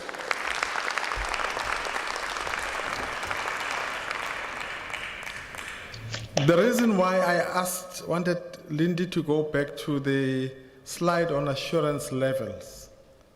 Lindy, I think it's after the MPEC or before the MPEC process flow, if you can find it. Okay, I will try to. Yeah, those are on the assurance level. The risks on the other side, the stagnation of the audit outcomes, that, you know, that one that the AG reports on. You've got it on your slide. Okay. I just wanted, I don't know if there are mayors in here, because I want this session to be quite exciting. And Lindy has made, before I let the other speakers come in, she's spoken about consequence management being accountability, more about accountability, it's more about remediation. And hence I said, we need to look at maybe putting at the accountability and remedies framework rather than making it sound more dangerous than consequence management, so that we can get people to embrace it. It's also about performance, poor performance on staff. It's not only about transgressions, but it's also about performance, also on financial performance in terms of revenue collection, under collection, reporting, thereof monitoring. Also the people we employ, who are paid full salary for half the job they're bringing into the process, and the service providers we employ. So it's also about that. But he spoke about also, you know, transgressions leading to material irregularity and what the consequence could be for the accounting officer. And of course, that consequence management must be driven from the top. So these are very important topical matters we need to discuss about. And the Cape Town example, this presentation for me provides a toolkit for you in this conference, looking at or learning from Cape Town how it has been done and why it has been done. And the reason it is successful, because it has been driven from the top, embraced from the top, communicated from the top. That's how you achieve effective consequence management. So, just by way of indications, are there mayors, executive mayors in the room? Can I see by show of hands? They have gone to the beach this morning. The sun is out. Okay. I don't know. Excuse me, executive. You know, when you are old, you can say anything. You can't be held accountable. Thank you very much. No, the point I wanted to drive is section 131A of the MFMA, which poses an obligation on the mayor of a municipality to ensure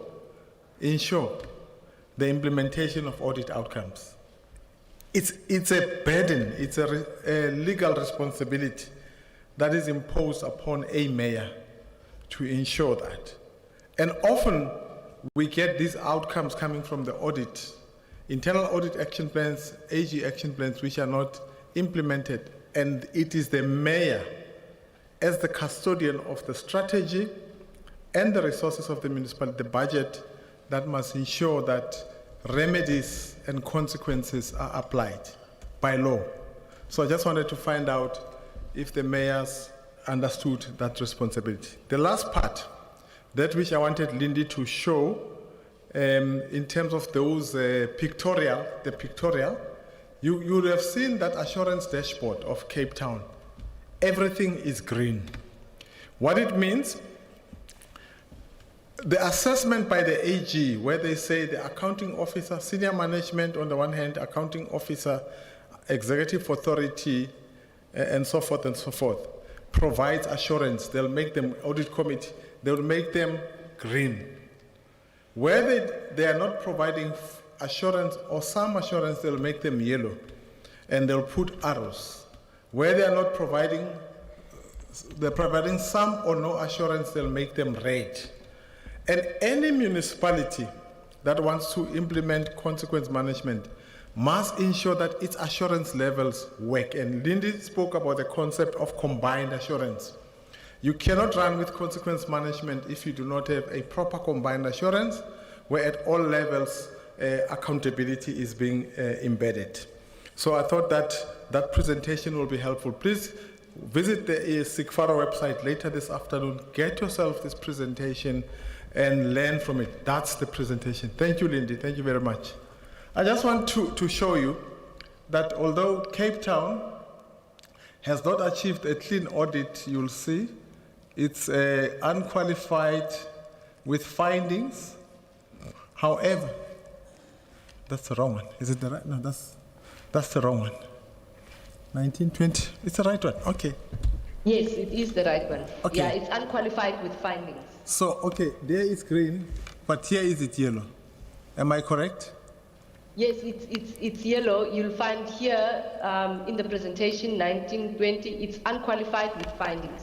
Okay. Because of the fruitless and wasteful expenditure within the SEM. Yeah, the project management, yeah. Okay.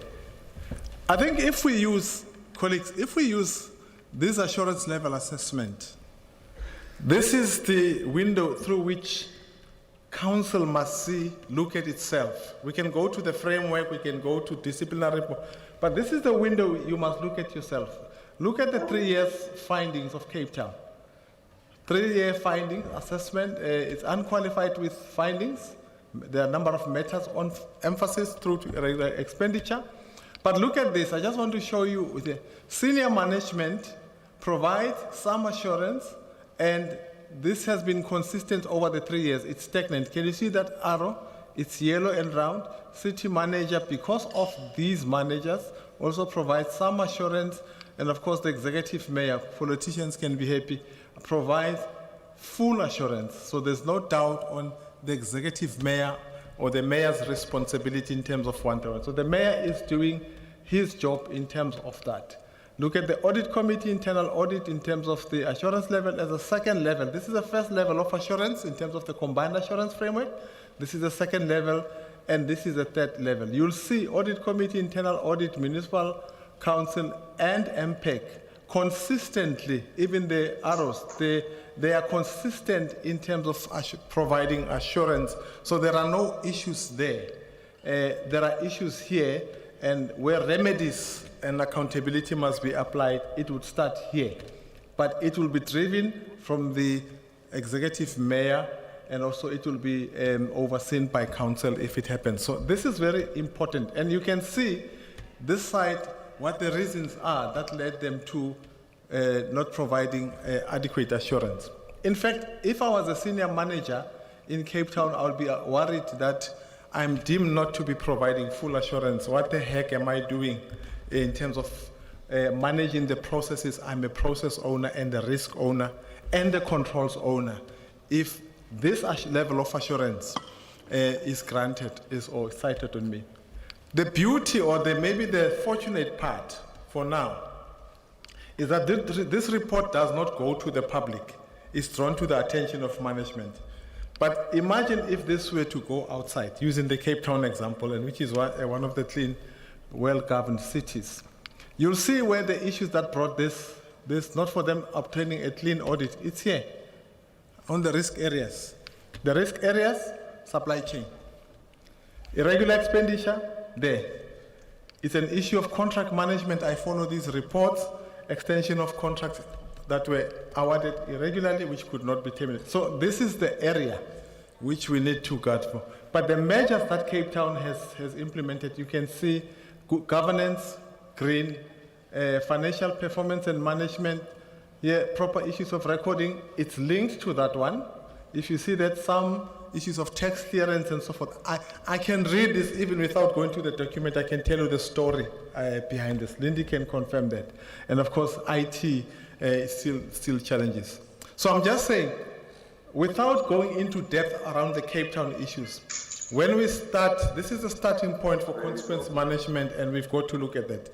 Thank you very much. I just wanted to highlight where we need to go, and let's get involved in the discussion. Lastly, we can be proud that within the board of SIGFARO, one of our past presidents, who is also a retiring member, has been appointed by the AG.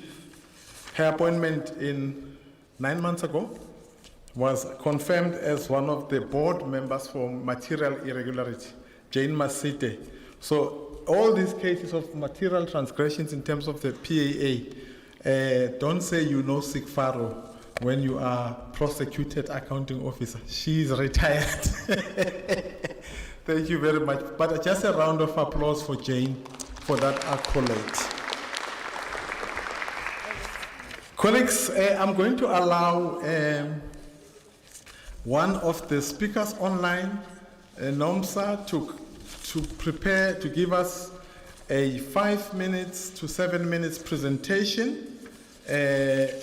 She's one of our panelists, and then I will then take Sanele to also give us a 5 to 7 minutes presentation, and we can engage. Thank you very much. Nomsa? I've already introduced Nomsa, so she can. Nomsa, can you hear us? Yes, I can, Sidwell. Thank you very much.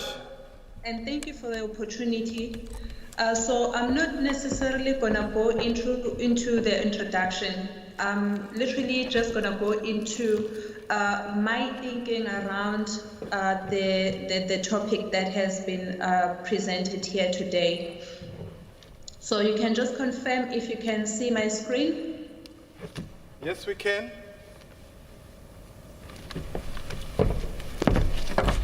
We can see you, Nomsa, not your screen.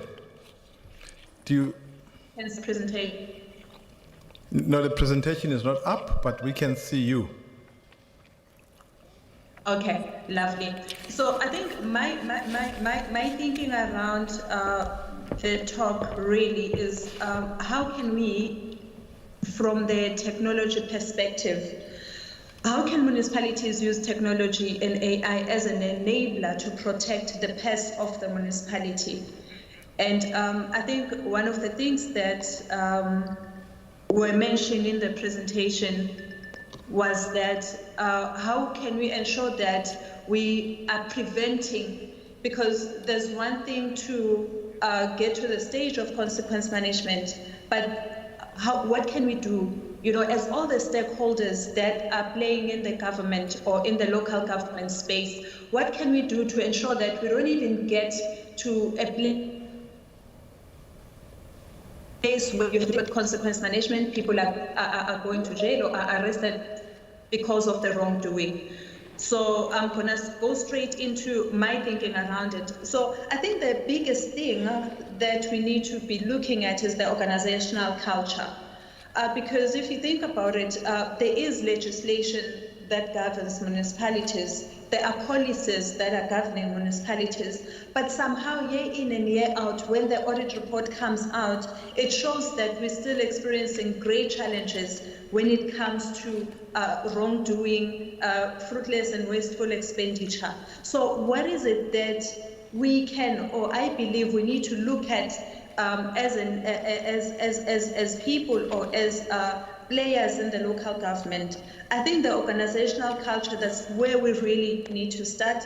According to Armstrong, he said that organizational culture is the pattern, the values, norms, beliefs, attitude, assumption that may not have been articulated, but shape the ways in which people behave and things to get done. So for instance, values refer to what is believed to be important and how people and organizations behave, basically your norms.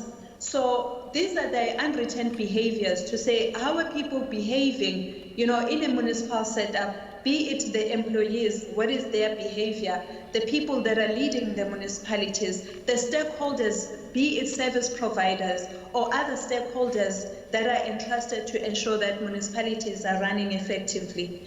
You know, so if we can look at that, I think this is where we can start solving the problems that we are facing within local government. How can we ensure that we implement high performance in municipalities and municipalities and people that are concerned with providing service delivery as their core purpose? So that's where I really wanted to come in to say, how do we ensure that we don't wait for our audit reports, but we ensure proper governance and culture is adopted within municipalities? As I indicated, there are quite a number of legislation that is within the space that ensures how we should be governing, but still things are going wrong. So I would say that as my input to this session, we need to look at the organizational culture, and it needs to start from the leadership. You know, you mentioned mayors and councillors. How can we ensure that even at that stage or at that level of governance, there's a certain culture that is adopted to make sure that we promote service level excellence as well as ethical behavior. And I was thinking that when I engage in this topic, how do we bring in solutions?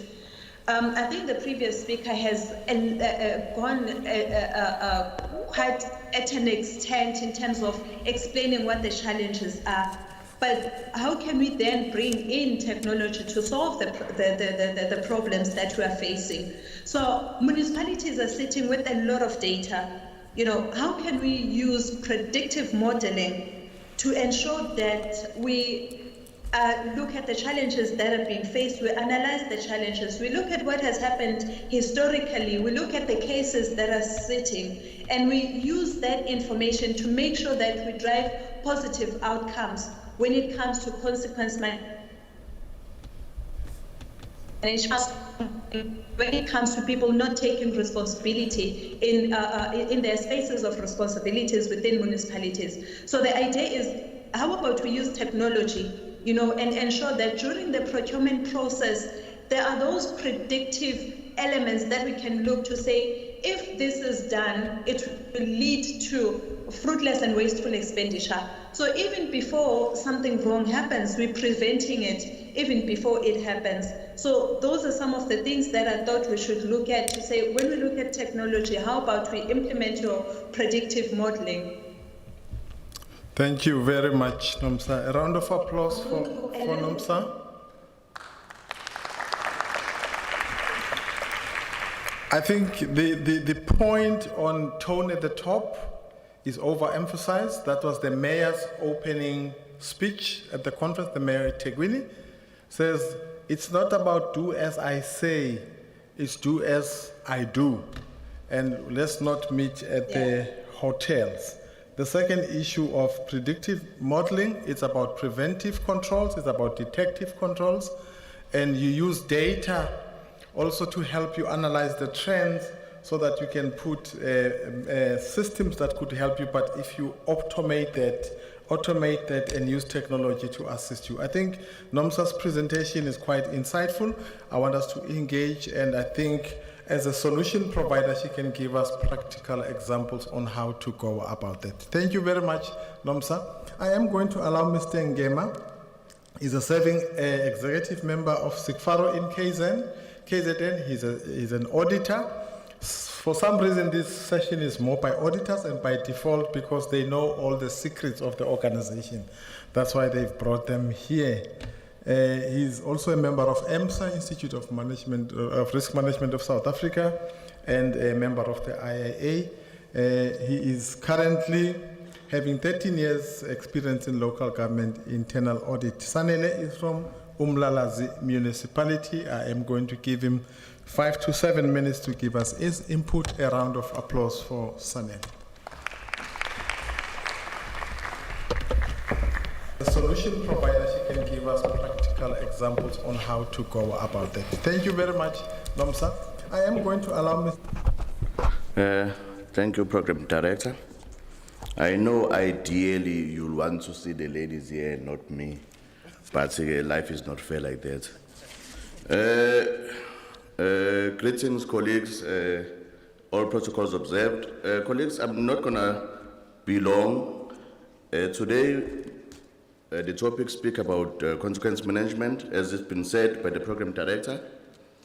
It's going to be accountability and remedies framework. But my one today that I wanted to speak about is consequence management being FNB. When I'm saying FNB, I don't mean the bank. I don't mean I'll give you e-wallets. I don't even bank with FNB. I'm saying FNB because consequence management is for fixing and not breaking. So we must think of consequence management as a tool of fixing and not breaking, fixing and not banning. The Honorable Mayor spoke about the steps on Monday that need to be followed before you get to having someone accountable. You need to assess the skill, you need to find the challenges, you need to train or do the upliftment skill program, and then you need to hold people accountable. When you're doing that, you need to be also using Circular 76 of the MFMA, where it assists in terms of separating between the duties of MPEG and the duties of disciplinary board, as the topic is keep on talking about the disciplinary that needs to be taken. Then another issue that I wanted to speak about, Program Director, is as much as I'm an internal auditor, I wanted to put a scenario before I sit down that why I'm keep on saying consequence management, we need to look at FNB fixing but not breaking. I have a scenario where in the municipality there was the unrest. Communities is doing or there's unrest because they want a community hall. MM and the leadership of the municipality, they followed the SM processes. They advertised the bid specification, bid adjudication, all the committees said, they appointed a service provider, they built a hall. Even that hall currently is being used as a vaccination site. Service delivery is there. Community is happy with the hall. Then the clever people came, people like me, the auditors. They came and said, no, this is irregular expenditure. Everyone asked, why? The service is there, people is happy. Everyone, the what committee, councillor is happy, everyone is happy. Then they started counting. If you're awarding and you're building a hall for something that is over 200,000, below 10 million, you need to advertise for 14 days. Due to pressure, management missed 1 day. They advertised for 13 days. Then it became irregular expenditure. So now I'm saying, colleagues, we need to be careful when we look at consequence management. Because now the question is, who are we going to hold accountable? The bid specification, the bid evaluation, the bid adjudication, the accounting officer, who? So when we're looking at consequence management, we mustn't only look at the bad side. We also need to look at the fixing side, the side of service delivery. What's the service delivered? Are we building? Are we moving? Because there might be mistakes. Us as internal auditors or auditors in general, we look at the book, we forget the other side of pressures for CFOs and accounting officers and SCM officials. They know we are going towards the 1st of November. The issues that we don't talk about, that they have pressures. But it's very important to do things correctly and ensure that processes are followed. Where they are not, people are held accountable. I like the part where accountability is taken by the relevant people. Thank you, Program Director.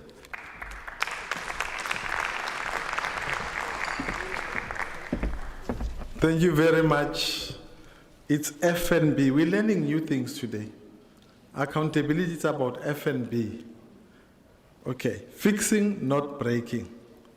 And we've learned that today we can quote Lindiwe also. You know, the gospel according to Lindiwe on consequence management, the closing remarks. I think the session is given little time. I don't know if there are questions. Can we give Sanele a round of applause? He closed on a very controversial note. I hope if time permits. 1 step out of 13, how material it is. Unfortunately, it becomes a non-compliance. There's no materiality on non-compliance. It's 100%, which is something that we need to fix to balance service delivery. I agree. Colleagues, any questions from the floor?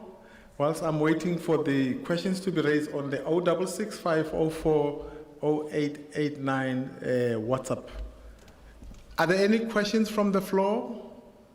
Going once, twice, gone. It means the topic was so good that it didn't even warrant questions. Thank you very much for participating in this session. Please come back after tea. We've got an exciting, I think, Patty, are we going for a break? If there's no tea, there's no break. Are we going for a break? We're going to the next session. Okay, you know that old age, don't worry, it's one of those things.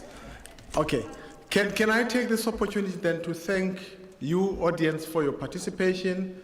And the presentation is available on the website, both NOMSA and Sanele's presentation and also the Cape Town practical example that I said is a toolkit. With the speakers, I am hoping that you'll get your gifts remotely. The SIGFARO will make sure that you get your gifts remotely, those that are remote.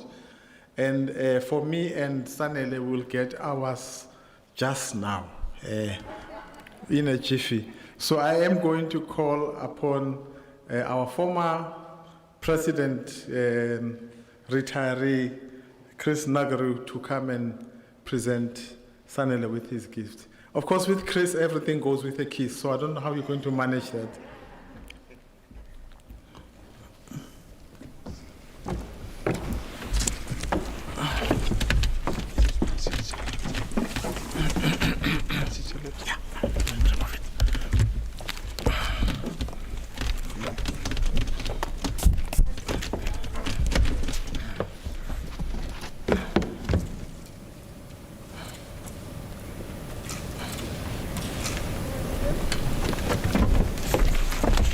Thank you very much, Barty, and thank you, colleagues. See you summertime.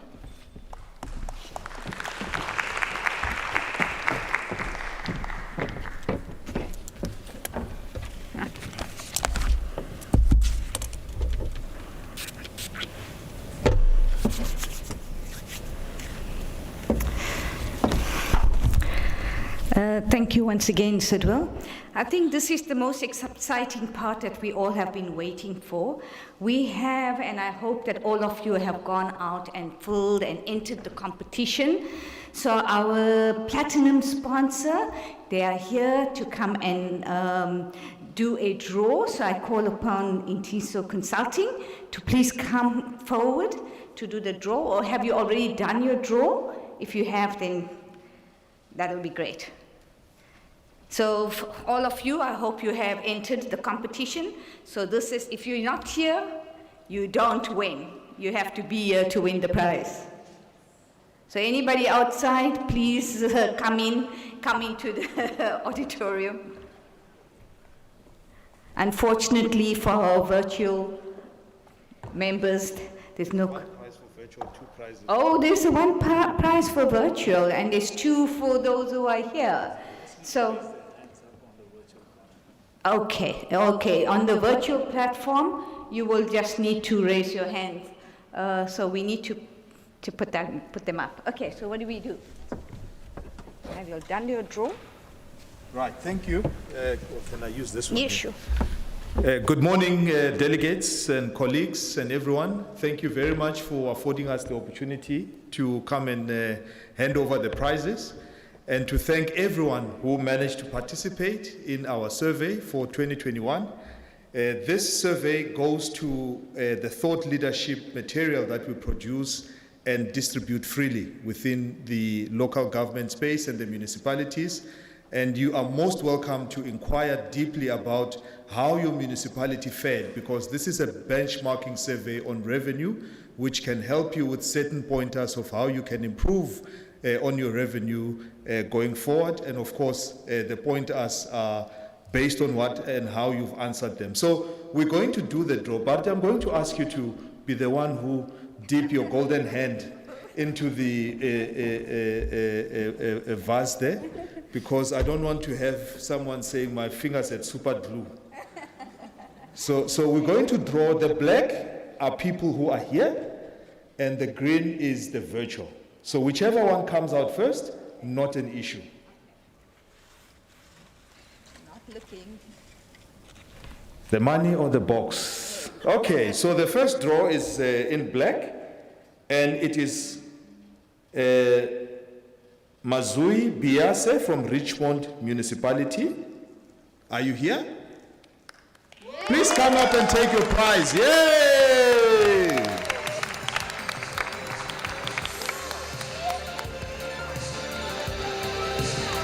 It was meant to be. It was meant to be. So what you are getting here, please go and declare, because there's a 2,000 rands voucher here for Woolworths. Please go and declare. So if anything happens, we did not know, but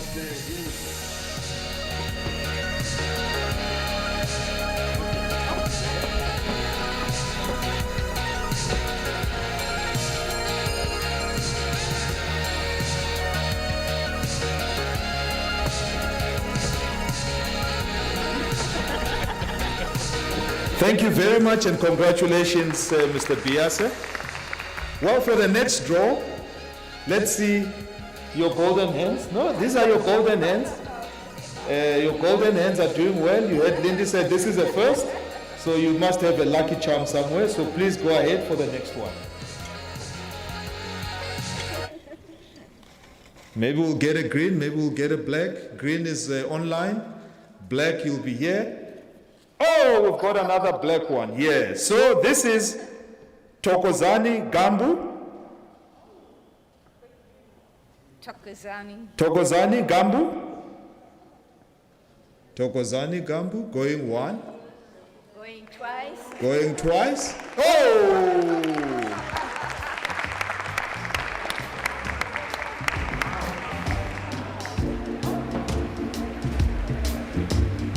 We also advise you, CFO, to make a declaration that so that we're not accused of what the mayor of eThekwini was saying. So please make a declaration.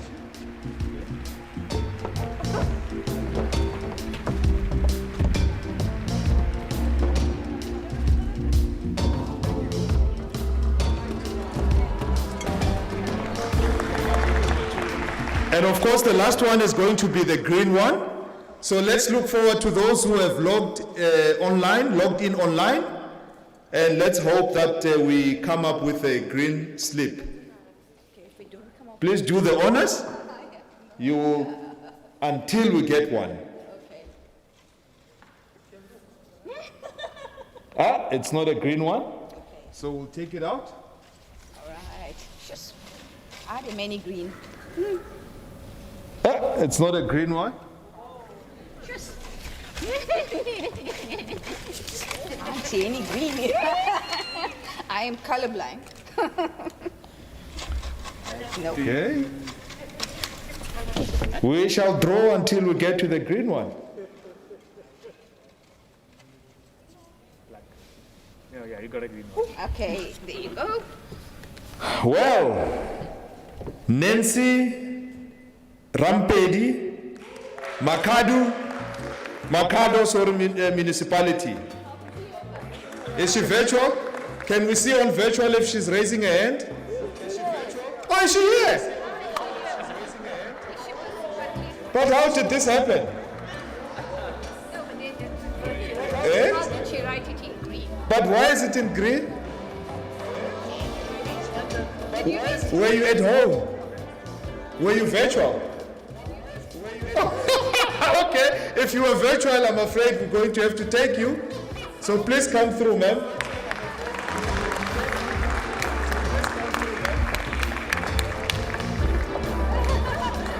She registered virtual. That's right.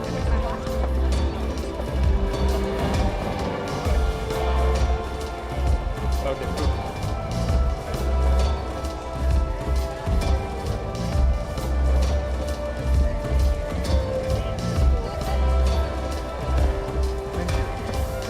Thank you to our sponsor. Can we give them a round of applause, please, once again? Do you have any more prizes to give away? Do you have any more prizes to give away? Do you have any more prizes to give away? There's 2 bucks.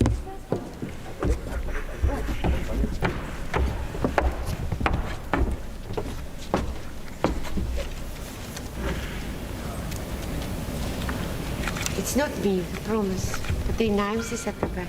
Who's that? Boipele, the tip, the chupi. Boipele. She, yeah, he. Morning again from my side as well, colleagues. Boipelo, the tupe. Yeah, nice. Great. Yeah, we like it together.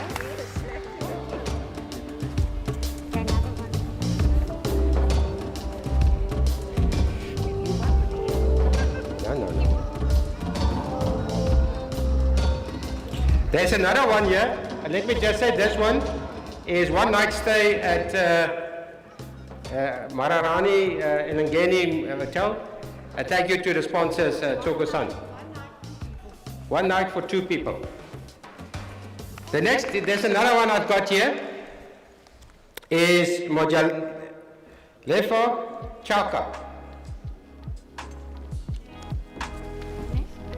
Mojaleka. There we go. Mojalefa. What? Oh, there at the back.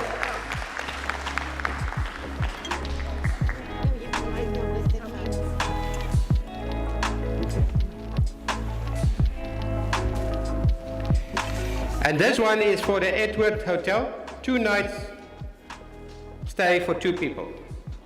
Again, thank you to Chopa-san for sponsoring that club.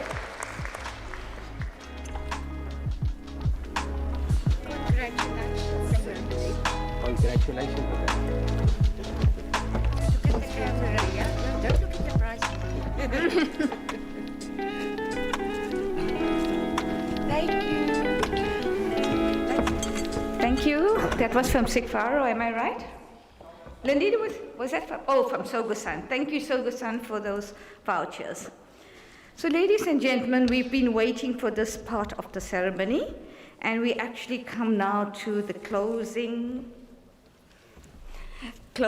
of the conference and the handover of the presidency. So if I could please call upon the president, Mr. Pete du Plessis, to do the honors. Thank you, Program Director. Colleagues, again, just from me, I still got a few things to deal with. This is my last appearance as President now, and there's a few words of thanks that I need to express before we will get to the final part of the handover.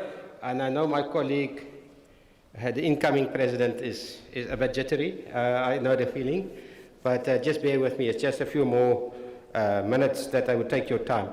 I think we start off this conference with the theme New World, New Thinking, and I just hope that you got some knowledge from this last 2.5 days that you really could take with you to your respective municipalities or institutions and implement. We look at certain things, and as Sitwell was saying, the last topic was very controversial. But colleagues, I think if you read and if you listen through the processes and the discussions we had over the last 2.5 days, then certainly we need to think differently.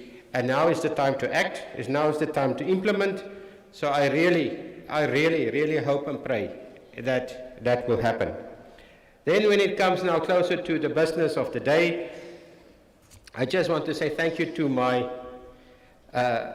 Almighty God for the power and for the grace He gave me to stand here and to work with a group of people that is so beautiful, so challenging sometimes, but I've enjoyed it tremendously. I worked with my colleagues, and at some stages it was not easy. We had to take certain decisions that caused that we had to retrench the staff and so forth, and that was emotionally draining. But today I can look backwards and say, I think in hindsight we did sometimes the right things, and we're back where we want to be in terms of our own finances as the Institute. But I'm going to leave. I don't want to steal the thunder of my colleague. She can further discussions with you, what is our plans for the future. But all in all, I just want to say also thank you to my municipality who give me the opportunity to be a president and then work with the Institute on various aspects. I just want to then also thank my fellow board members, the old board members, which was Cheryl already, which was Vice President Technical. Cheryl, if you can just stand up, please. Sitwell, Vice President General, if you could just stand up, if you're here. Dr. Krish Kumar, I'm not sure whether Krish is in the room, but he was with us as past president. Zanelli Malasa, she's not here. I think she is online. Zanelli, if you could just show your face, if possible. Then Bati, if you could stand, please. I know you're also going to leave us now soon. Where's Bati now? Oh, yes, Bati. Bati in front of me. Louise, Nosipu, Gladla, she's here. Nosipu, if you could stand for me, please. Louise is online, I know. Linky, you all saw yesterday. She did for us the first session. She was with me. Jane is leaving us, also a past president. Jane, I don't see Jane in the group here, but Jane was there. Anna May, I saw you this morning. I don't know whether she's still here from Fetagomo, Dr. Ruth District, sorry. And then Jameson Trelawani, he's from Fetagomo, up in Limpopo, online. Tusu from Oaxaca, welcome, I think it's the old name. Then we had Ashma Sheikh from Joburg, city of Joburg. Emmanuel Ngcobo, Emmanuel is here. Emmanuel, you can stand, you handle quite a bit. Tanjiwe from Kangala municipality. Ati from Bonjanala district. Obas Wagner, he's from Solplaiki. And then lastly, Bradley Brown from Drakensberg. Those were the board members we had. Guys, thank you very much for your support I had, and sometimes the difficult decisions we had to make. We were standing together in certain decisions, and I thank you very much for that. Thank you, and God bless. Thank you. Then also I want to introduce to you our new board. And first of all, it is uncontested, Ms. Cheryl Reddy from King Cetshwayo municipality, and she asked me, and I must just acknowledge Mayor, Honorable Councillor Pilele, Councillor from Pangula from King Cetshwayo. I don't know whether she's in the room, but I just want to acknowledge him. Thank you, sir, for being with us. You can be proud of your staff member, and I'll introduce her just now in terms of all the accolades, but thank you for that. It's Cheryl. Then Vice President General is Emmanuel. Thank you, Emmanuel. Then another Vice President, Amos Strala, and I just want to say to all members present here that the Constitution is under, or the MOI is under review. We will end up with only one Vice President going forward. So that is things that was decided at the annual general meeting, and you will be informed as we go along. Myself as past President, Zanele Malasa from Bombela is again with us as a technical member from Mpumalanga province. Ria van Rongen, she is from National Treasury. It's the first time that we had an employee from National Treasury on the board, and I'm looking forward working with them as well. Nasipu Ntladla again has been elected. Louise Muller from Cape Town again elected. Linky again elected. Then we've got another new member, which is Kani Gama. Kani, if you could just also stand up. Then David Kerege from city of Tshwane. He was on the board, then he was again, he is off our term, and then he's coming back. Bradley Brown from Drakensberg. Ashma again on. Kulisi Kunene, he was on the stage yesterday. Luisu, now I don't going to try and pronounce that. Colleagues, please forgive me for that. From Thabo Mtsani municipality. Wanda Juster from city of Johannesburg. Sbu Sakwe from KZN Provincial Treasury, another provincial department that we have. Alice Stander from Kangala municipality. Alice, are you here? Yes, there she is in the back. Simon Shokani from Polokwane, from Limpopo province. Ati Janssen, Bonyala municipality. And then lastly, Karen de Klerk from Solplaiki municipality. Those are the new board members. We can give them a hand of applause. And then I wish them all of the best. There is challenges in the Institute, and we will definitely look forward to succeed. Then, colleagues, it's my privilege, first of all, just to thank also the office, and I want the office staff I'm going to call them out to come to the front.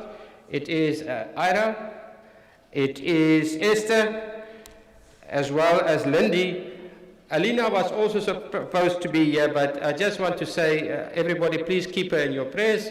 Her mother passed on Monday, and she had to leave us to go back for the funeral and all the proceedings that has to happen.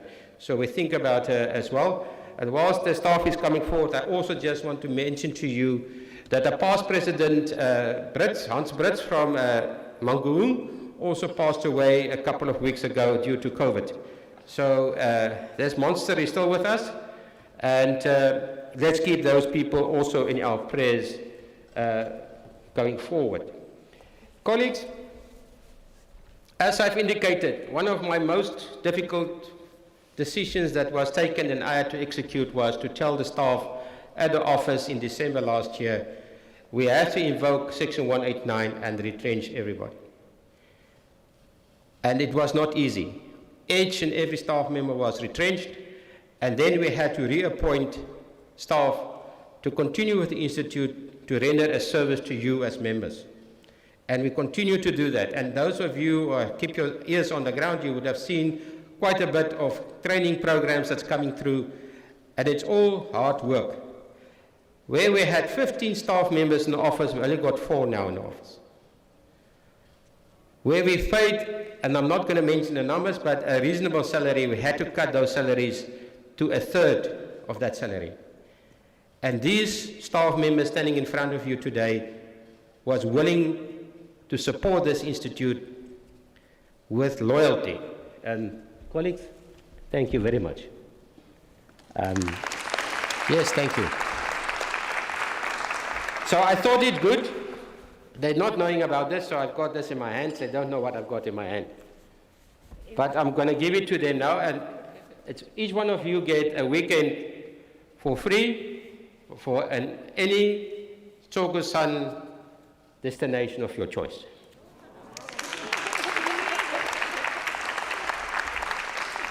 Now, Esther, this is for you. Thank you. Oh, so take off my mask. Thank you. I'm going to give Alina's one to you at the end. Ira, you can give it to her. It's just a pity she's not here. This one is for Lindy. Thank you.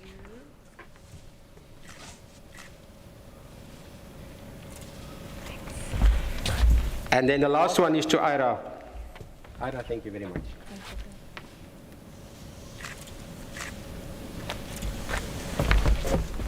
You guys make us proud, and thank you very much for that. You can go, and this is for Alina. Thank you very much.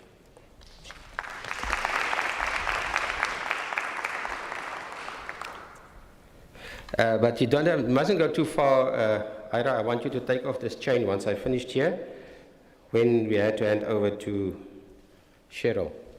Colleagues, it's now my pleasure to introduce to you your new president for SIGFARO for the next term of 2 years. It's Magdalene Cheryl Reddy. She has a BCom accounting degree, Masters in Business Leadership, certificate program in municipal development, GRAP implementation in the SA public sector, and she is busy studying a PhD in business leadership with UNISA. She's busy finalizing a thesis going forward. So I hope, Cheryl, by the end of this year, we can start reading your book.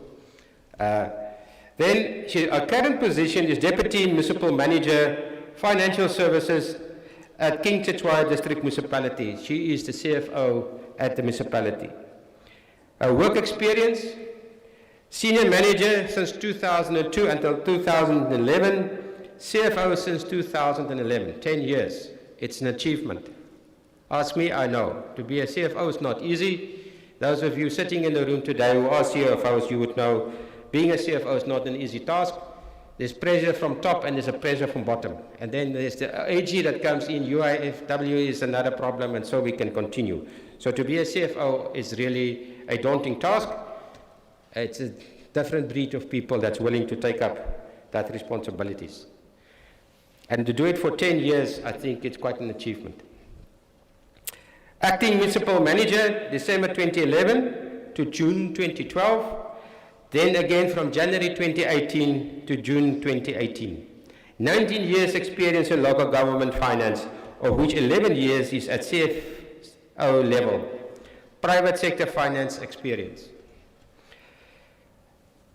Achievements, Vice President Technical of SIGFARO, Chairperson of the Umslatu's Municipal Risk Committee, Member of Info KZN Branch, Corporate Sector winner for the Business Achievers Award in 2009, participate in Inca Study Tour in 2008, leader in the community, cultural and religious activities, sporting activities, walking and gaming, and gymming, sorry, not gaming, because that means spending money. CFOs don't spend money, they rather keep it. And hobbies, outdoor activities, and she's also a proud mother of 3 daughters. Her mission is personally view that my legacy will be defined by the quality of my team, and I invest in them to ensure that there is a strong emphasis on managing risk, driving performance, and ensuring integrity and accuracy in information provided. Colleagues, let me introduce to you Cheryl Reddy as your new president. Cheryl, if you can come forward, thank you.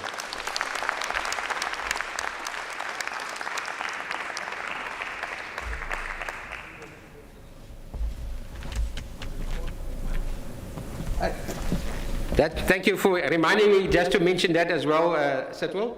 Cheryl is the 4th woman being a president in the Institute since 1929. Cheryl, so there's a lot on your shoulders, and you look beautiful, I must say that. And your husband is here, so don't shoot me for that.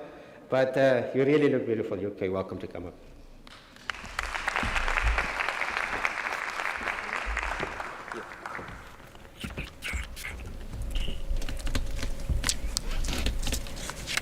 Let's come and stand here.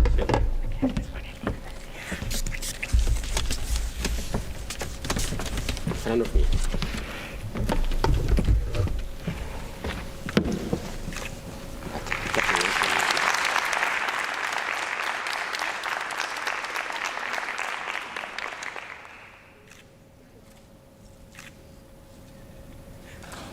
It's my history. Cheryl, good luck. Thank you, Pete. Thanks for all the support. I think we can. Give up.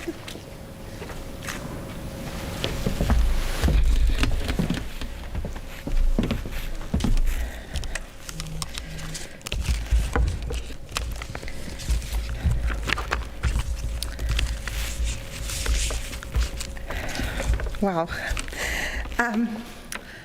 I must say I'm overwhelmed, so please bear with me. Good day to our honorable mayors, deputy mayors, and councillors present, the immediate past president of SIGFARO, Mr. Piet du Plessis, the past presidents of SIGFARO, Sidwell, Chris, and others present, SIGFARO CEO and staff, my fellow colleagues of SIGFARO, ladies and gentlemen. Firstly, I would like to thank God for making this possible. It's not been an easy journey, but definitely a journey worthwhile. So thank you to the Lord for this.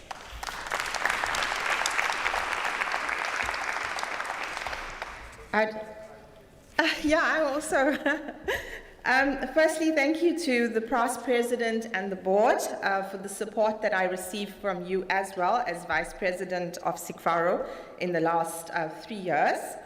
And then to the new board, the vice president, Emmanuel and Amos, well done and congratulations, and I look forward to the journey with you. I know holding my hand, it will be an easier journey. So thank you, colleagues, and congratulations.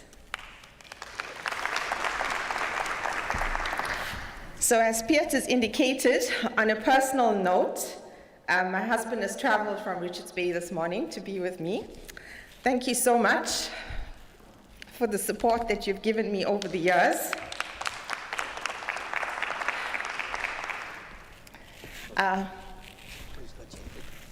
Yes.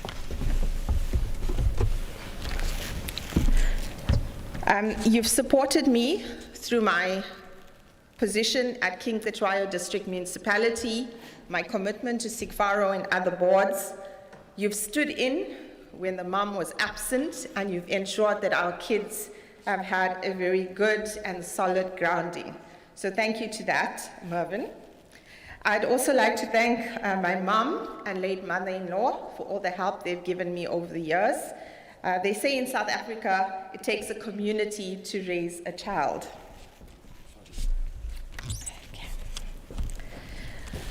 Then to my mayor, Mayor Pungula, who's here. If I could please request you to stand, Mayor. It's the first time I'll ask you to do that.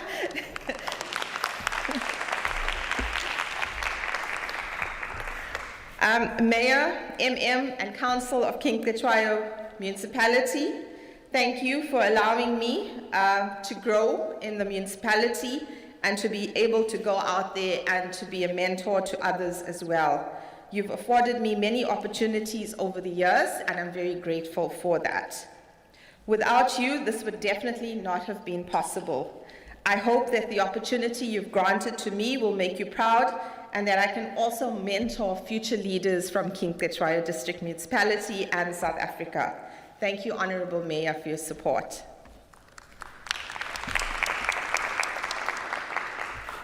Ladies and gentlemen, it's indeed an honor to stand before you today as the newly elected president for SIGFARO. This is a role that I promise to fulfill to the best of my abilities while aiming to improve the financial audit outcomes at municipalities across the country. I'm at a loss for words as I address you on this incredibly overwhelming day as I start the path that has been walked by many great heroes and heroines before me, a legacy of 92 years. What an incredible honor for me to lead this prestigious organization. I'm humbled and indebted to you, my colleagues, for choosing me. Along with my Vice Presidents, Emmanuel Ngcobo from Ilembe District Municipality and Amos Twale from the Nkangala Municipality, and the rest of the board, we will strive towards the mission of SIGFARO, which is providing, within the statutory framework, effective financial accounting advice, as well as setting and maintaining a high financial standards and controls in the public finance and governance to all levels of government, to stakeholders, and to the benefit of our communities. I think you will agree with me today that COVID-19 has had an immense impact on the public finance in municipalities all across the country. And now more than ever, we must strive towards this mission. As Piet has indicated, in the last year, the finances of the Institute have dropped significantly in comparison to the prior years. And we've had to take serious decisions, some of which we were not very pleased with doing, but in business, certain decisions have to be taken. And we were indeed sad to let go of many staff that had been with us for a very long time at SIGFARO. After the October 2020 conference, which was virtual, we then realized that COVID-19 was going to be with us for a while. A very unpopular decision had to be taken, as I've indicated. Before we can speak on the future, though, it's important to remind ourselves where SIGFARO comes from, why it was started in the first place, and what the board has done thus far. The Institute was founded in 1929 and is dedicated to establishing and maintaining high standards of professionalism. SIGFARO is recognized by SACWA as a professional body for financial management in the public sector. We therefore need to capitalize on this. The objectives for the Institute must be carried out. The previous board revised their focus areas in line with COVID-19, being membership and training, finance and administration, board and board committees, and marketing and conferences. This would mean that the new board would be introducing a minimum number of committees and ensuring that board members are well represented on all committees. In addition, we'll be discussing and implementing a performance system where every board member would need to account to its members, to SIGFARO members. We also look forward to relationships with past presidents and retirees of the organization. The Institute had undertaken a revamp of the handbook, and we've currently completed phase 2 of the book. We are looking at future phases and sections to be prioritized. The book will be used for a proper training guideline for finance officials, both those that are in the finance sector as well as the new entrants to the finance sector in local government. And now for the future, what we think is priority as the new board. These are just topics that we have discussed, and we will be going into strategy discussions during the course of this month. The Institute will partner with stakeholders to present the training, as well as undertaking some training with its own board together with other stakeholders on the practical application at local government level. The Institute is also alive to the fact that the numbers experienced at previous SIGFARO conferences may not be realized in the future, and we appeal to members that we would be having the 4 different training environments and that you should participate at all our training and conferences. We're looking forward to smaller numbers but more frequent trainings, mini conferences, targeting areas where membership is low, as well as low to medium capacity municipalities. In addition, we'd be looking at the AG outcomes of each province, targeting our training to assist those provinces with an aim of improving audit outcomes in the country, as I've indicated.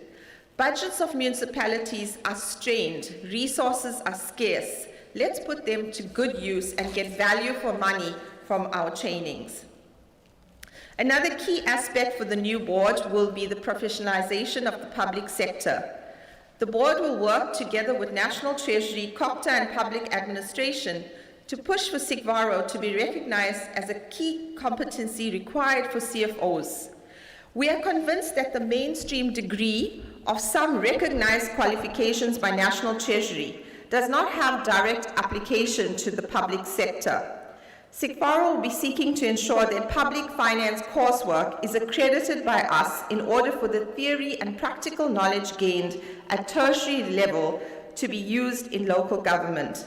This will go a long way in ensuring that interns which are recruited through the FMG grant are trained at tertiary and then mentored by senior managers and CFOs at municipalities, preparing them to be the next CFOs of South Africa. SIGFARO will continue to take the KZN concept of intern training to all provinces to ensure that the mandate of SIGFARO is carried out to train and advance members. I think I'd like to give Emmanuel a round of applause for this. It's his brainchild, and he's really lived up to ensuring that our interns are well capacitated. Let's give him a round of applause. We are also pleased that as the term commences for the new board, there's an opportunity to comment on the MFMA. National Treasury has open comments until the 15th of October. We urge our members and municipalities to please submit issues that they require addressing in the MFMA to National Treasury.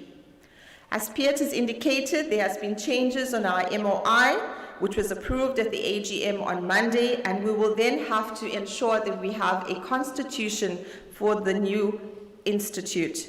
We would determine processes to establish one vice president as the future president-elect. I think we're aligning to the USA here, along with all other SIGFARO documentation and constitution being completed. All of the above becomes necessary due to the CSD that was implemented by National Treasury, with municipalities not being allowed to do business with people who are in the service of the state. And although we earn no income from SIGFARO, we were recognized as being in the service of the state. Ethical behavior and leadership is key for SIGFARO, as our members must be seen to be accountable to the code of conduct. We need to take a firm stand when it comes to consequence management, as was discussed this morning. However, due processes must be followed. It is really sometimes unfortunate when you miss advertising a tender by 1 day or half a day, and that's regarded as irregular expenditure, and someone would use that to fire the CFO. So let's ensure that due processes are followed and that we protect our CFOs where we should. In addition, we must continue to be the voice of CFOs and finance officials, as we should be having their best interests at heart, and thus advice must be readily available to them. The Commission of Inquiries has negatively impacted on the image and reputation of the public sector finance official. The question always remains, what did you as a CFO do when you discovered the problem? The research committee of the Institute battled in the last term to gain meaningful research to make a contribution to local government finance knowledge. I urge all of you that are studying towards masters and doctorals to please share your theses with us on financial management in local government or public sector. It does make good work for us in terms of planning our future. The board will have some work to do in this respect, as research must be used to advance future training and capacity building. We look forward to the local government elections and hope that we can also play a role in training new councillors and existing councillors returning on matters of finance, risk and internal audit. We hope that both COPTA, SALGA and National Treasury would partner with us to roll out training programs.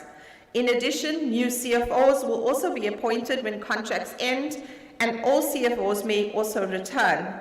We would like to be the orientation ground for these new CFOs and MMs.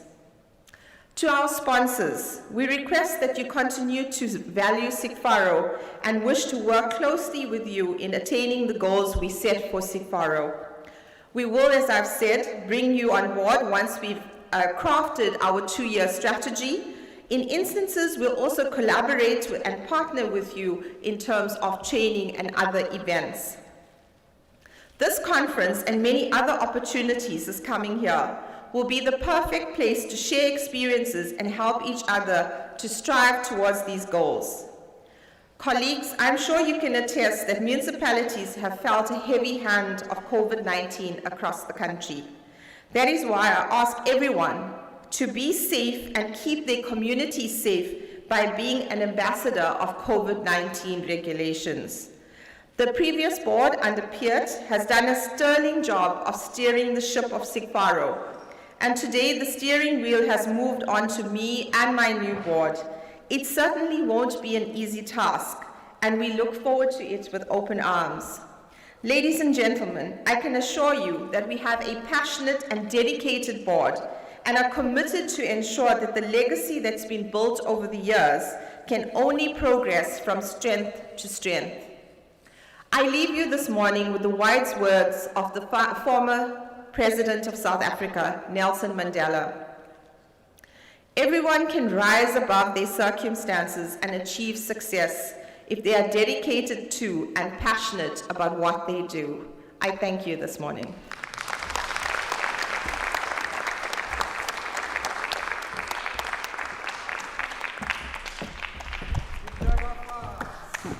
Congratulations once again, Cheryl Reddy, or Madam President Cheryl Reddy. Before we move on to the last item, I'm going to call upon Sidwell to do a little handover award. Sorry.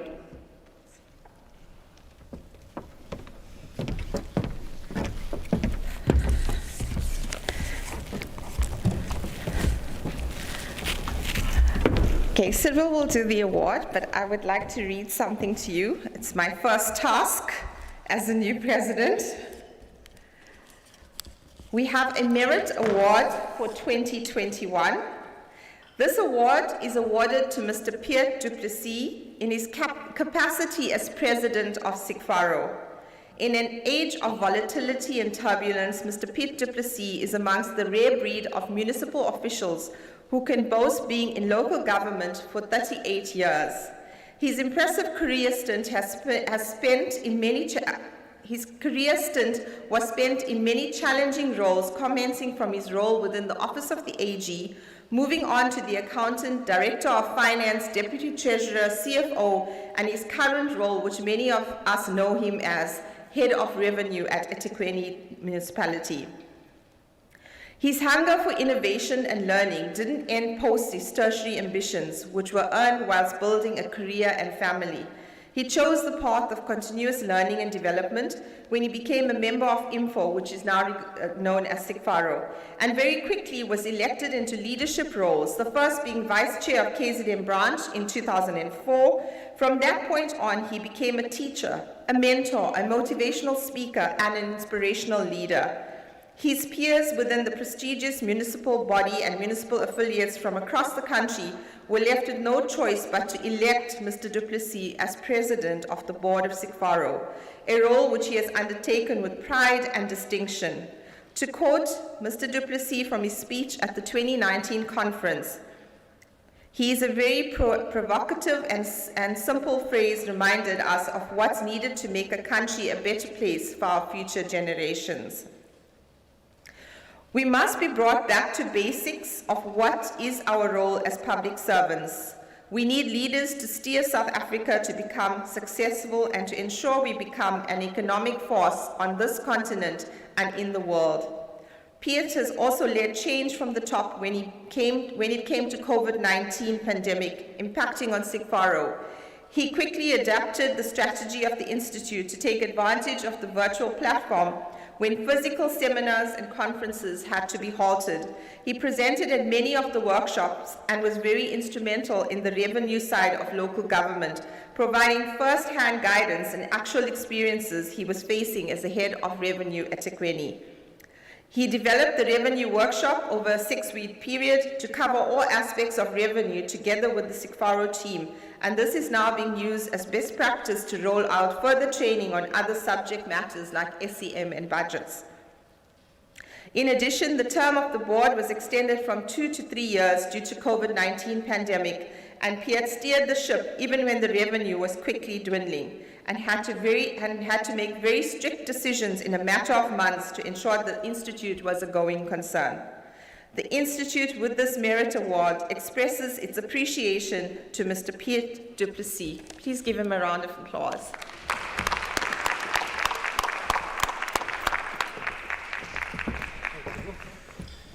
Thank you very much.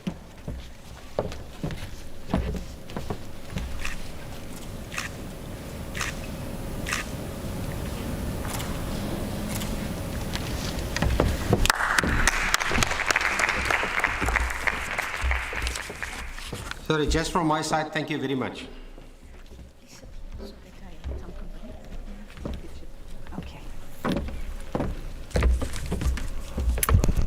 Ladies and gentlemen, we are almost there. We've come to the last session, and as they say, we leave the best for last. Ladies and gentlemen, yesterday we heard a lot about the pros and cons of remote working environment. We also heard the impact of the Occupational Health and Safety Act and the POPIA Act for remote working. To talk to us today on a more positive side is none other than Richard Wright, who is gonna, and I'm not gonna blow his thunder, because he's gonna come here and actually blow the thunder and blow our minds out.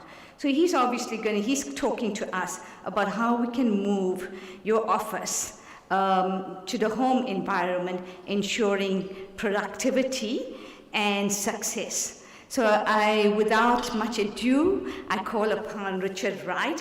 Please give him a big round of applause.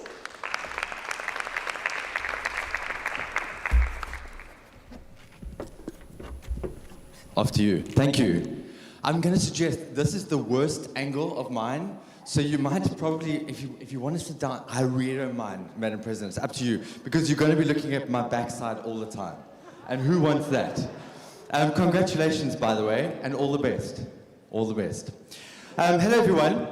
I am delighted to be here. I can't believe that this is a live event. And where's the camera that was in the middle there? Have we moved the camera? Is it gone? Where are the people at home? Just that one. Hello, people at home. This is the first as a professional speaker. So I'm going to take you back to March last year. In 3 days, I lost 100% of my future income. My entire livelihood was wiped out in 3 days.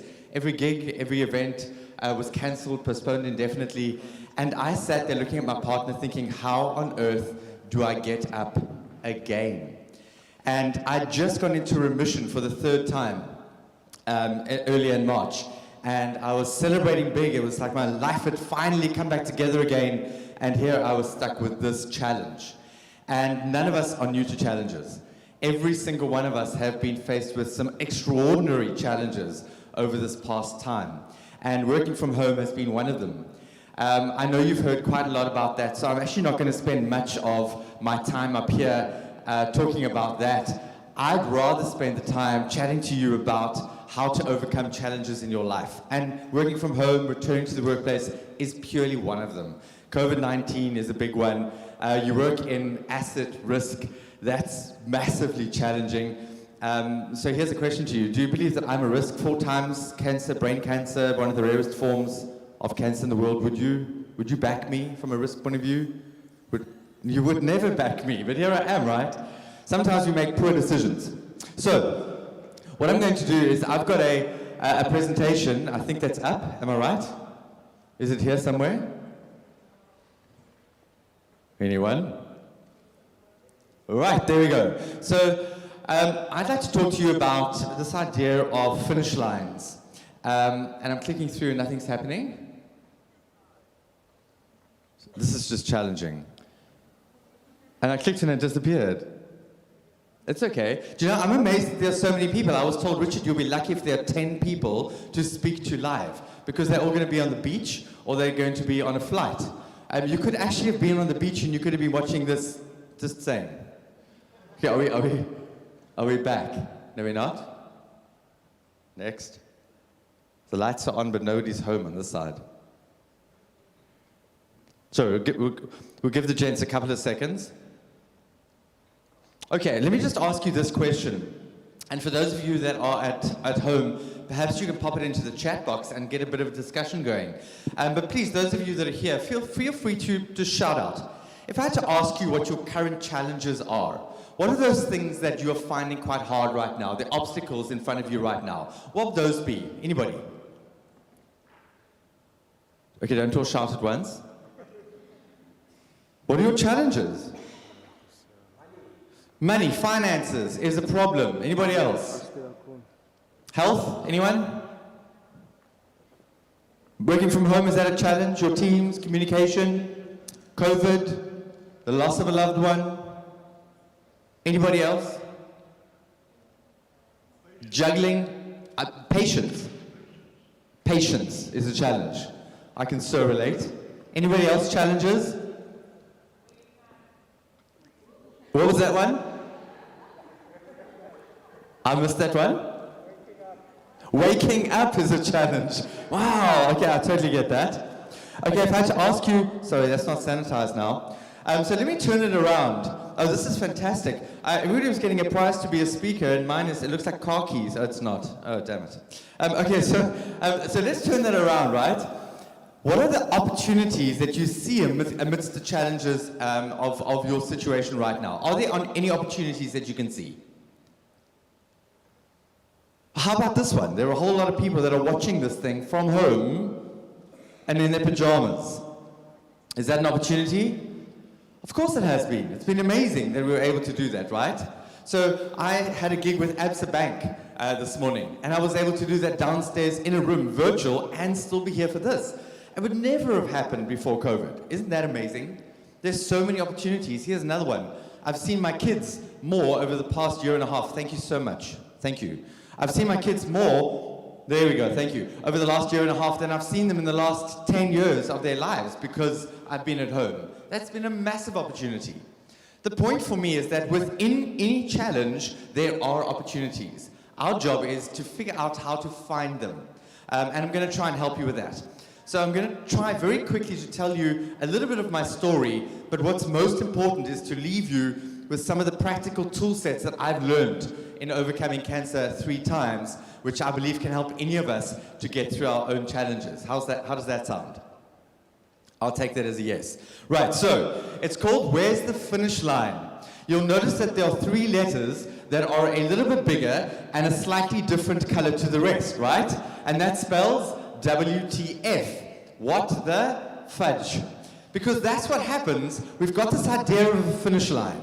We've got this idea of where we want to get to, a success we might want to have, relationship success, parenting, schools, kids, finances, audits, whatever it is, there's an idea of a finish line. But very often, along the journey to that finish line, life throws obstacles and challenges at us. And how we deal with that is what determines whether we get to that finish line or not. So the picture that you saw there is Ironman South Africa. It doubles up as the Ironman African Champs. It's something I was really good at before cancer. I've never been a professional athlete, always competed as an amateur with a full-time job, family, the whole lot, but managed to successfully beat a number of professional athletes. I've come 16th overall Ironman South Africa, 11th overall in the half Ironman, something I was really good at. And this is not so much a finish line, picture as a start line. And that's the thing about Ironman. And it's a great analogy, because although we know where the finish line is, we know where we need to get to, we know that there's going to be a red carpet that we're going to run down, and everybody's going to shout and cheer, and then somebody's going to say, "You are an Iron Man," and you're going to get a medal, and it's going to be great. There's so much that needs to happen en route to the finish line. And that's the same with any of our finish lines. So if you're standing there at the start line of an Ironman, already thinking of the finish line, mind blown. And that's what really hamstrings us through a lot of our challenges, is we land up focusing on the wrong things. And my suggestion is that we learn to focus on breaking things down, onto chunking it down into just this moment, and that's called the power of now. For those of you who might not know what an Ironman is, it's a 3.8 kilometer swim, followed by a 180 kilometer cycle, and then a full marathon, a 42.2 kilometer run. Now, for those of you who might think that that's slightly stupid, and why would you want to do that to yourself? Here's the cool thing. You've got 17 hours to do it in. 17 hours. And then people are saying, "Well, are you mad? That's even more, that's like a whole day, Richard. Why would you do that?" Here's the key. Whether you think you can, or whether you think you can't, you are 100% correct. And I believe that that's why so few people actually do something like an Ironman, because it seems so big. And in the words, I love that quote from Madam President Nelson Mandela, there's another quote of his that says, "It's always difficult until it's done." Something along those lines, right? It's just too difficult. So back in 2015, I found out that I'm not so invincible. I was training for Ironman South Africa, and I would go for an 8 or 10 kilometer run, and then for a week afterwards, I was man down. I could do nothing. And I recognized the symptoms, and I knew something was wrong. And part of the problem was that the symptoms seemed like they were on overdrive. They were on steroids. I went to go and see my neurosurgeon. I'd been diagnosed with a tiny tumor on my pituitary gland. And for those of you, the pituitary gland is right in smack center in the middle of your brain, and it manages most of the major hormones in your body. But it was benign all those years back. It was non-cancerous. But at this time in my life, I heard the words brain cancer and Richard Wright in the same sentence. But I think like all of us, we live in a world of denial. Surely not me. You know, I'm not going to get COVID. It's not going to touch me. I'm not going to get that. That's not going to happen to me. And I did what all of us do when we've got symptoms of something and we're not entirely sure. I decided I needed to find out about this form of brain cancer. So I went to Dr. Google. Now, you'll understand that when you go to Dr. Google, it doesn't matter what you've got. You're going to have some intermittent pain in your right elbow. You could get headaches from time to time and suffer some gentle fatigue. And you type that into Google and say, "What have I got?" And Dr. Google always says the same thing. Dr. Google leans in close and says, "You have death." It's always the worst case scenario, right? Why? Because that's click rate. You agree, right? It's always the case. And in this case, what I actually heard was exactly that. You have death. There is no ways that anybody survives this form of cancer. It's one of the rarest forms of cancer in the world. There is no treatment. There are no trial groups. In fact, if you've got this, there's no ways that you'll be able to do an Ironman. I was determined that I would finish that Ironman, because I kind of figured if I can do that thing, then surely I don't have cancer. That's the race. I finished in a time of 11:30. It's the slowest race I've done, but it didn't matter. And this is the picture that my 10-year-old daughter captured at the finish line. I know that it's grainy, there's nothing wrong with the screen, but it's just that moment that she captured of this victory and this triumph, and I don't have brain cancer. I was booked in for a lumbar puncture 5 days after the event. You can't tell a brain cancer from a blood test because of the blood-brain barrier. And I went in to see the neurosurgeon, and again, I was confident. Surely not. Can't be me. I've just done an Ironman. I had to wait for the results. He'd done his research. He had never seen that form of cancer before. It's that rare. He'd got in touch with a couple of fellows overseas, and they all said the same thing. If it is that form of cancer, you need to get it out as soon as you possibly can and hope for the best that you caught it early. I had to wait for the results.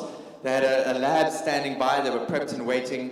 5 hours later, I was wheeled into theater. I had brain cancer. But again, I was doing something about it. And that's that action part.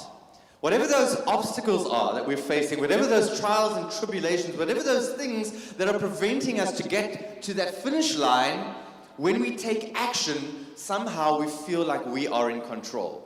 And I think that's been one of the hardest things with COVID, is that our ability to take action has been taken away. Our restrictions, our freedoms have been restricted. Even what we eat and drink. And you might say, Richard, that's the wrong picture, buddy. That's when you had the nose job, and you can see it's not a great nose, so it wasn't a nose job. It doubles up as brain surgery. They're drilling through your nose and go up into your brain. And all I wanted to know from the surgeon 7 hours later was, did you get it all? Please tell me it's gone. And his words were amazing. He said, I'm pretty confident that we got it all. It was a longer operation than we expected. We had to cut it up and take it out in tiny little pieces from the inside out, but I'm pretty confident that we got it all. And immediately it was, Richard 1, woo, brain cancer none. And about 6 weeks after the operation, I had to go in for routine radiation. That was just to make sure that everything was going to be okay, to make sure that they'd got all of the cancer cells.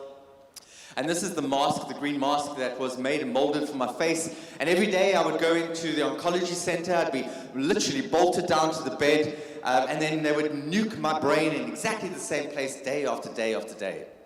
And the problem with the brain is that you are scratching at the same sore over and over and over again. And the swelling just gets bigger and bigger. But the problem is that the swelling can't go anywhere because, your skull.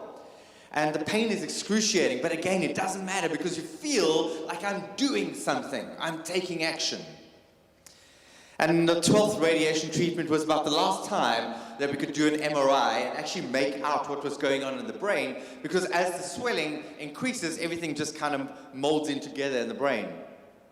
And I went in for the MRI, and again, super confident, there can't be an issue. I went home, and then you wait for the results, and I call that waiting scanxiety. It's the anxiety while you wait for scans.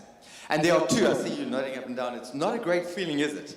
Am I right in saying that there are only 2 phone calls that you get, right? And the first one is, Mr. Wright, delighted to tell you the results are good, and please come and make a time with your specialist for a checkup in 6 months' time. That's the good one, right? And then there's the bad one. And the bad one is, Mr. Wright, the results are back. We need to make a time as soon as possible for the specialist to talk you through them. And it doesn't matter how you try and be charming and charismatic and try and wheedle the results out of this person over the phone, there's no ways they are telling you anything. I expected bad news, but nothing could possibly have prepared me for what came next. That was the first time in my life that another person looked me deep in my eyes and told me that my time on this planet had a finite end date. That by his best guess, I had 6 months to live. I wish to this day that I'd taken somebody with me to that appointment, because there's no ways that you can possibly even try and focus on what somebody's saying after those words are uttered. I remember clearly counting the months off in my mind and thinking, okay, 5th of December. I can take a pen and I can cross out everything on my calendar after the 5th of December because it no longer exists. And then starting to think, I won't see another Christmas. Will I see my daughters have another birthday? And then I got angry. I got so angry. I got so angry with this person looking me in the eye, telling me that he knew what was going to happen to me. How dare you think that you can tell me how I'm going to respond? Who are these people? You know nothing about this thing, but yet you can tell me how I'm going to respond. Who were the other people that survived, didn't survive? Were they also endurance athletes? Who were they? How dare you? And over the last 5 years, I've figured out that there's a very big difference with the words diagnosis and prognosis. The diagnosis is the concrete stuff. It's the black and white. This is where the lesion is. This is what kind of lesion it is. This is the histology. This is the pathology. This is the treatment we're going to take you through. This is what we're going to do. This is the black and white. I get that. That's the stuff I cannot change. That's the stuff I cannot control. The stuff I can control is whether I choose to be a victim or whether I choose to be a survivor. The actions that I take. But it's almost impossible not to feel like you're a victim, a legitimate victim of brain cancer. Let me take you back to March last year. Every single one of us, wave one, every single one of us felt like a legitimate victim of COVID, even if we didn't have it. Why? Because our freedoms were restricted. We were told what we could do, what we can't do. You've got to stay at home, you can't exercise. This is what you can drink, this is what you can't drink. You can't drink alcohol. This is what you can eat, this is what you can't eat. You can't eat Woolies rotisserie chickens. Remember that? Those are the slops that you cannot buy. This tiny little thing in our heads that we cannot even see, this idea that is planted there, that has taken our lives and turned them upside down, disrupted our reality. And we stuck there, you'll relate, thinking this: when are we going back to normal? I just wish we go back to normal. When is normal coming back? I just want Richard before brain cancer. And then, trapped in that place where we can't move forward because what does the future look like? The fear of the future, the uncertainty, the anxiety. What if I get it? What if my kids get it? What if my parents get it? There's not a single person online or in this room that has not been intimately touched by COVID. So much out of our control. Do you know that science says that anything that persists for a period of 3 months is now normal? Welcome to normal. But we are trapped in that place between I just want to go back to normal, Richard before cancer, and I'm scared of what's coming, what's going to happen to me, what's going to happen to my family, my brain, can I speak, can I write? And because we are trapped in that place, we are unable to capitalize and navigate on the present. Naomi Judd said this, so powerful. You can only ever be a victim once. Thereafter, you are a volunteer. Wow. That's quite hard, right? How can you not feel like you're a victim of brain cancer when you've got it? I was delivered a very powerful message by my youngest daughter, well, my eldest daughter, 10, McKinnon. Bailey is the youngest and she's on the left. And it was the last week of radiation. And I tried my hardest to hide the cancer from my kids. Because kids deserve to be kids and cancer comes with so much baggage, the big C. And I spoke to the counselor at the oncology center, and she agreed that until my kids really had to know about it, it was probably best that I just put a big brave face on and put my big boy jocks on and kind of push forward. So I'm divorced and I have my kids 1 week and their mom has them 1 week. And on the weeks I've got my girls are the best weeks because I have to butch up and be a dad and pretend it's all okay. But this was the last week of radiation and I was really, really battling. And I would leave the kids at aftercare until the last minute to fetch them, just to try and recover a bit and just try and find the strength. And on this day, I went to go and pick them up, and McKinnon climbed into the car, and she said to me, "Daddy, I'm really sorry, but I've got this project, and it's due for tomorrow." Now, you know there's a problem with that sentence, right? Yes? Homework is a thing for tomorrow, and a project is for the future. There's no ways you're going to give your teams to do some risk analysis, some asset stuff, whatever, financial control mechanism stuff that I know nothing about for tomorrow. There's some time involved. And she was apologetic, and she said, "Dad, I'm really sorry, but I don't know what happened." I said, okay. What is the project? She said, "Dad, we've got to put the solar system together." I'm like, "What?" She says, we've got to go to a craft shop and buy a bag with polystyrene balls in them. And the balls are different sizes, and we have to identify them with the planets, and then we have to paint them like the various planets, and then we have to hand it in, measure it all out like the solar system. I'm like, "But tomorrow?" She says, "Yes, Dad, I'm really, really sorry." Those of you who've had their kids do the project understand that this is how it goes. Your kid starts painting one of the polystyrene balls in a bag. It's the wrong color. Wrong planet, wrong color. Okay, do you know what? You go to bed, I will finish the project. It's that project. She's 10, it's a solar system, for goodness sake. And she goes to bed, she wakes up the next morning, she says, Dad, did you finish the project? Hell yes, I finished the project. Can I touch it? Step away from the project. You know, it's that kind of project. And then when you drop off at school, you hand her the project gingerly. As she gets out of the car, you're like, "Bag, there we go, there we go." Be very careful with that. It's a masterpiece. And then when she comes back to the car after school, it's not the normal questions like, "Hey, Bag, how was your day? Who did you play with at break? Did you finish all your school lunch? Is the apple going back tomorrow on a return policy?" Not those kind of questions. It's like, "Hey, okay, what did I get for the project?" And she's like, "Dad, they haven't marked it yet." And I'm like, "What do the teachers even do?" That was before I had to self-school my kids, and now I'm like, pay them more. We do not pay our teachers enough. She's like, "Oh, we haven't got them back." And every day, same question, what did we get?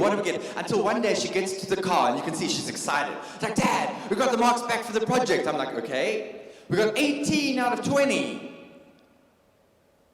It sounded like you said 18 out of 20. She says, but Dad, that's really, really good." Did anybody in the class get more? That's always the question. She says, "Yes, Johnny got 19. You're like, I know Johnny's parents. There's no ways that they're capable of a project like that. They must have got outside help in. They must have got like an arts teacher to help them. It's that kind of project. And I was thinking, how am I going to get this done? And I live in Rampart Ridge, Johannesburg, and I'm driving along Easthout Road, Bays Nordia, Lifestyle Nursery on the right-hand side. I'm going to the Rand Ridge Mall to the craft shop. I'm slumped over the steering wheel waiting for the light to turn. And this little voice pipes up, and it's Mackie, and she says, "Daddy, are you okay?" I said, "Sure, Bag, I'm battling. But you know what, let's go and get this thing done. I'll go and lie down when we get home, get my breath back. I'm not cooking supper, it's takeaways or deliveries, but I'll get it done." Silence for a bit, and then the voice piped up from the back. It was Mac, and she said, "Daddy, nobody said it would be easy." I whirled round. Where did that come from? You've never heard it from me? Did your mom tell you that? Where did that come from? Did you read it somewhere? And she got apologetic, and she said, "Dad, I'm really sorry. I don't know what else to say." Why is it that on our journey to the finish line, when we hit obstacles, when things are challenging and tough, that we act like victims because it should be easy, right? Has anybody ever told you that life is easy? Has life ever been easy? But somehow, when it isn't, we respond like victims. In that moment, I understood that I needed to stop focusing on cancer, because here's the thing, right? I've never seen myself as a victim. I don't see myself as a victim mentality. But the more we focus on our obstacles, the more we obsess about the obstacles, the more we become a victim of them. I realized at that time that my life had become cancer. I was a #cancer warrior. There isn't a treatment I wouldn't try, because there is none. I was on trial chemotherapy. I was on 4 different types of cannabis oil. One of them was a suppository, and that wasn't great, but it didn't matter. I was prepared to try it because, what else is there? But because I was so focused on cancer, I became Richard Cancer. It wasn't Richard who's a father and a partner and a creative and a speaker and a coach and all those things, who also happens to have cancer. If you're tracking the COVID stats, stop. If you're obsessing about how many and how what and how long, stop. Because the more we focus on those things, the more we become a victim of those things. I decided the next day I needed to enter a full Ironman with terminal brain cancer, because I needed to change how I was thinking, and my actions needed to reflect that. And if I could just walk around the block, leave my house and walk around the block, if that's all I could do, I was taking control back. I was changing something. I was living for me. My identity wasn't just cancer. I learned at that time that I didn't need to survive brain cancer to be a brain cancer survivor. That might sound odd, right? At what point do I get to be a brain cancer survivor? I found out 8 weeks ago that cancer is back for the 4th time. 4th time. It's coming for you. We're getting a 4th wave. Do you know, I talk about how it's harder the next time, and it's harder the next time. And I sat there the other day and I thought, Richard, is it really true? Surely it's easier because you've been through it before. Surely it's easier because you survived wave 1, you survived wave 2, you survived wave 3. What would make you think you won't survive wave 4? You know what's coming. You know that there's going to be a restriction on alcohol. Please stock up this time, Richard.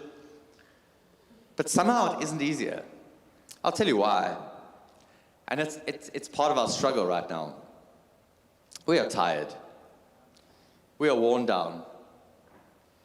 We are languishing because we can't see the finish line.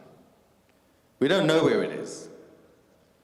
We're not sure about a fourth wave. We're not sure about when we get to travel again, when things open up, when we can all go back to work, when life will return to normal. But this is normal. So it gets harder every single time. So let me ask you a couple of questions. Hands up. Who's married? Those of you at home, you can also put your hands up. It's fine. I can see you. Who's married? Very few people married. The rest of you? Double. 2 wives. That's fabulous. Wow. Looking for the third one. That's massive respect. Wow. Okay, so right now, and realize that if you are married right now, you are currently a survivor of marriage. Why do I say that? Because it's never been harder to be married. Why? Because you're at home 24/7, 365. You can't go anywhere. And then she walks down the passage and I'm like, babe, please can you walk softer? You walk so loudly. It's irritating. Everything is irritating. Who's divorced? Is that it? I'm the only one. Club one. That's okay. Some of you at home, I'm sure. So here's the thing. I'm a survivor of divorce. Not only am I a survivor of marriage, I'm a survivor of divorce. Look at me. How many people do you know in your life that have been divorced and complain about the divorce for the rest of their lives? They are victims of divorce. They hate the fact they've been divorced. Their life has been messed up because of this person. No, when you got divorced, you're a victim of divorce. Thereafter, you're a volunteer. If you're a massive risk and your house is bonded 100%, you're a survivor of debt. And you didn't even have to pay back the money. How cool is that? Do you get that? If your car is mortgaged, you're a survivor of debt. You're a survivor of every single thing that has ever happened to you. Are you living like that? Are you just trying to survive today in the hopes that tomorrow will be better? That's a big question to ask. I realize that even now, terminal brain cancer, I could be shot. It's South Africa. I could have an accident. It's South Africa. I could have a heart attack. We eat badly. And if any of those things killed me, I would die a cancer survivor. Look at me. And if cancer did get me, well, at that point in time, I'm no longer a cancer survivor, but then I'm also dead, and it doesn't matter, does it? And newsflash, that's coming for all of us. Doesn't matter what you believe, doesn't matter what your ideology or religion is. At some point in time, in the current form that you occupy, you are no longer going to occupy that form on this planet. Until that day. Until that day. We heard just now about a legacy. We heard about 92 years. Wow. What is your legacy? I do a lot of life coaching, and one of the questions I ask people is to write about write a not an obituary, what is it, a eulogy. And people find that quite strange and dark and macabre. But it isn't. It's the most powerful thing you could do, because none of us is ready to die. None of us writes a eulogy for how we are right now. I'm enough, I'm done, I'm cool, you can write about me. It's okay, like I'm dead, fine, go. No. We write a eulogy for all the things we want to accomplish before that happens. It's one of the most powerful things you can do, because you're writing your legacy. Let me move forward. So, I went into a mission that year, and I celebrated big. It was the first time I went into a mission, and it was massive. At that point in time, I was only the 118th person ever in the history of the planet to survive a primary pituitary carcinoma. It was that big. Imagine then, when not even 6 months later, I went in for a routine MRI and found out that I was in wave 2. The kids are back at home. The alcohol is gone and you're making pineapple beer again. Remember how much harder it was the second time? Man, it was bad. South Africans is amazing, eh? Just before lockdown, all the toilet paper was gone. I think there are people that still have enough toilet paper from when they bought before lockdown. And then when everybody started making pineapple beer, there was none of the stuff on the shelf. What was it? Yeast. You could not buy... I feel you. You see, there was no yeast. You could buy yeast. It was amazing. Round 2 was hard. Round 2 was proper hard. But I was determined that I was still going to complete the Ironman. It didn't matter that the cancer was back. That's a picture that a photographer captured of me on the beach in Port Elizabeth that day. Do you know that all I could see on that beach were my obstacles? All I could see were the reasons I wasn't going to make it to the finish line. All I could see were those things that were going to prevent me from getting to where I really wanted to be.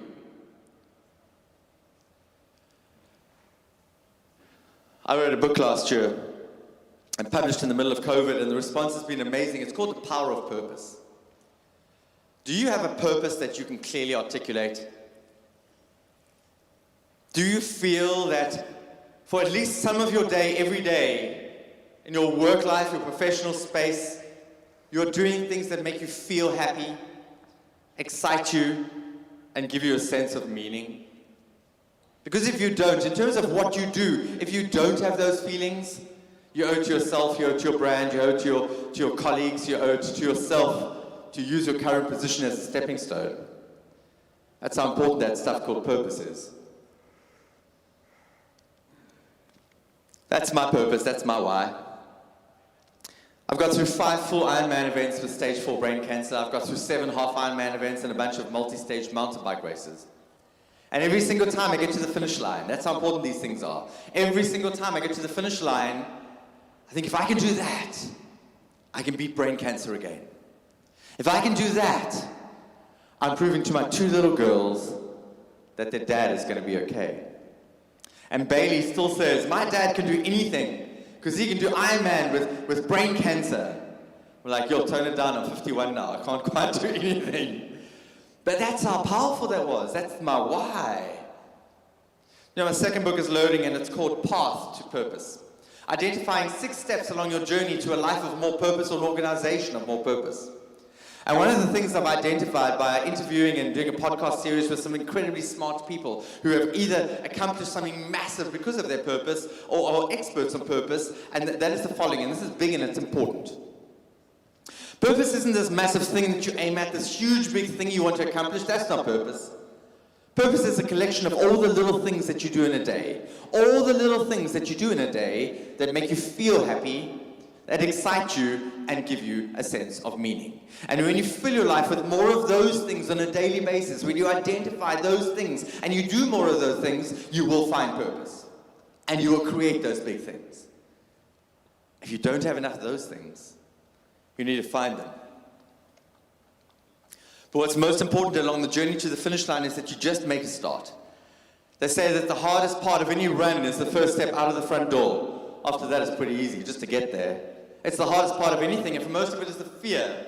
It's the fear of what? The fear of failure, the fear of not being good enough, the fear of not fitting in, the fear of rejection, the fear of... What are your fears? What are those things holding you back from where you want to be? Can I tell you something? Every single time I speak, somebody will come up to me afterwards and say, you are probably the most positive person I've met in my life. I'm going to take a big pin and I'm going to burst that bubble. Boink. You see, I'm not the world's most positive person. I'm on antidepressants every day. I battle with depression. Why? How can you not be depressed when somebody tells you you're going to die 4 times? You know, you can not be depressed. And positivity is a feeling. It's impossible to be positive every single day. How can you possibly be positive every day? It's a feeling. I feel positive. But I'm probably one of the world's most radical optimists. And I believe that being positive and being optimistic can exist separately. Positivity is a feeling. Optimism is far greater. My definition of optimism is that the future can and will be better, and I have the power to make it so. The future can and will be better, and I have the power to make it so. That's optimism. Why would you not be optimistic when you've got a 100% success rate over anything that life has given you so far? Are you going to survive working from home? Hell yes. Are you going to survive your reintegration into the workspace? Hell yes. Why wouldn't you? But you need to start. This is what the start line looks like of an Ironman event. Doesn't that look great? It's like a spin cycle of a washing machine.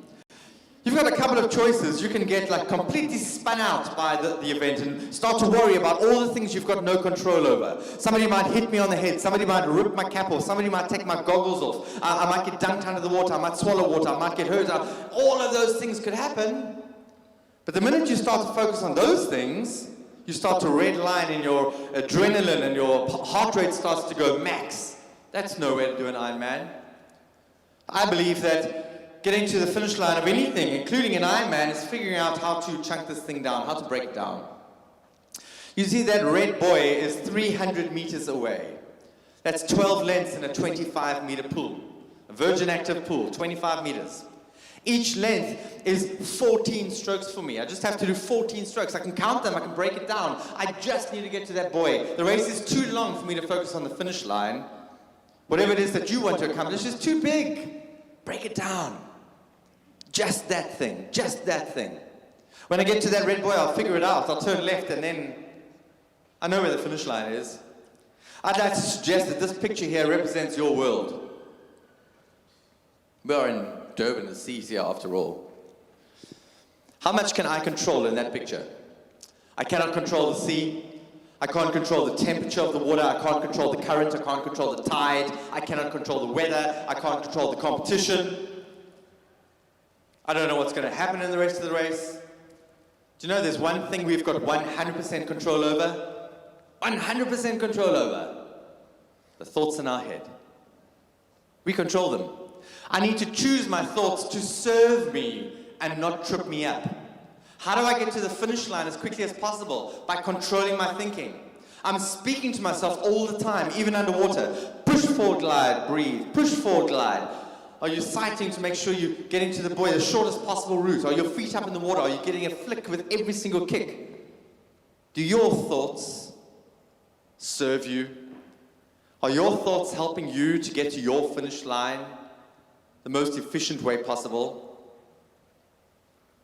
It's about asking yourself, what can I control and what do I need to let go of? How many of the obstacles that you're focusing on right now can you control? I can't control my brain cancer. I can only control what I think. And I know that our thoughts determine our perception. Our perception is our truth. And whatever our truth is determines our actions and our behavior. So if we want to change our actions and behavior, we need to change how we think. That's incredibly important. I reached the finish line that year. Despite the obstacles on the beach, I was followed around by a Supersport crew the whole day. I was the story of Ironman that year. Just look at that face, the emotion of finishing this thing. My two little girls there, my reason, my why at the finish line, putting a medal around my neck. And then that time, look at that time, 10 hours and 20 minutes. Do you know that that put me in the top 8% of the 2,400 finishers of Ironman that year with stage 4 brain cancer? That was not a physical result at all. My body gave up at 93 kilometers on the cycle. I still have the Garmin file from my watch. I keep it there on my computer and I look at it from time to time when life is tough.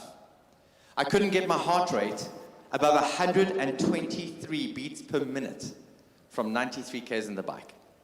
My normal average for an Ironman is 158 to 160 beats per minute, average. I could not get it above 123. My body said, we're not ready for this. We haven't done this. We haven't trained. Not happening. That secret source came oozing out of me, that purpose, my why, that said, hey, you better get your ass here because we've got a finish line to catch. It might not be an Ironman, but what is that thing that will make you do hard things? What is that thing that will make you endure? What is that thing that helps you to be resilient? That's purpose. It's why. It's how much you want it. It's how important that thing is to you. Mark Twain said this. I've suffered some terrible things in my life. I have suffered some terrible things in my life. Some of which have actually happened. Wow. How many of those obstacles, how many of those things that we suffer, the things that we worry about, the things that we stress about, the anxieties, how many of those things are going to come to pass, have come to pass? How many things are you suffering needlessly. How many of those obstacles that I was feeling at the beginning of the race do you think I even thought of during the race? None of them. Why? Because I was so focused on the finish line. Just start, focus on the finish line, chunk it down, and stop worrying about the things that you cannot control. But that calls for leadership itself. Every single one of us in our worlds, our communities, our offices, our families are being called upon to be leaders. Every single one of us. The thinking that brought you here cannot be the thinking that takes you forward to your finish line. Why? Because everything's changed. We are not going back. This is it. Once you get your head around that, amor fati, it's Latin for embrace your fate or love your fate, because it is in fact your reality. Friedrich Nietzsche. You need to choose your thoughts very wisely, and I'm moving to a close now. You need to choose your thoughts very wisely, because your thoughts determine the outcome. That's an amazing picture of what? For some of you who might be vegetarian or vegan, that's a source of protein and that's food. For some of us, it's seeds. If I had to plant a red kidney bean, what will grow? A red kidney bean. Very good. Very good, you passed. And then at some point in time, we hope that the things we plant are going to, bear fruit. When is the last time you planted a papaya seed and you got a pineapple that grew?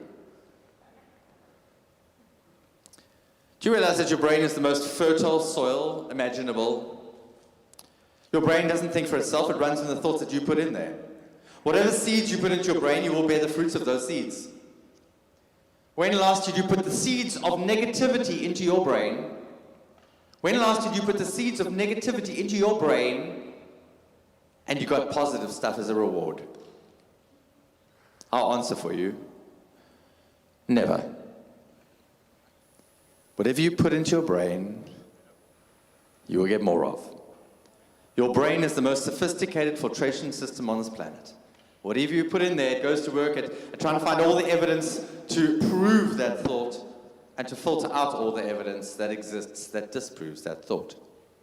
If you think that the economy is bad right now, you're listening to people who say the economy is bad right now, things are terrible for South Africa, this trajectory is going downhill, blah, blah, blah, blah, blah.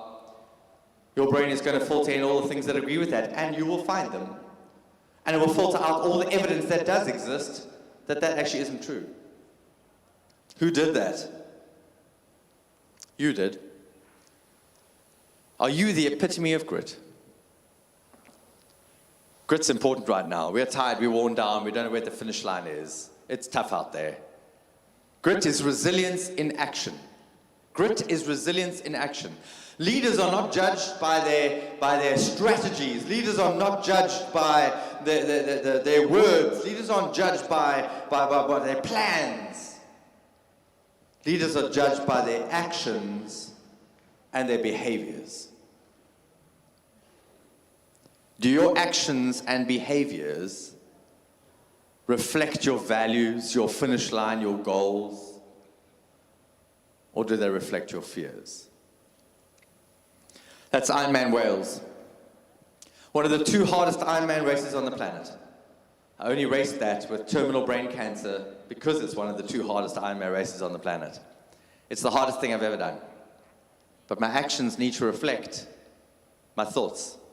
I am going to beat brain cancer. I am going to survive. If I can do that, surely I can beat it again. Do your actions reflect? We are not a product of our circumstances. We are a product of our thoughts.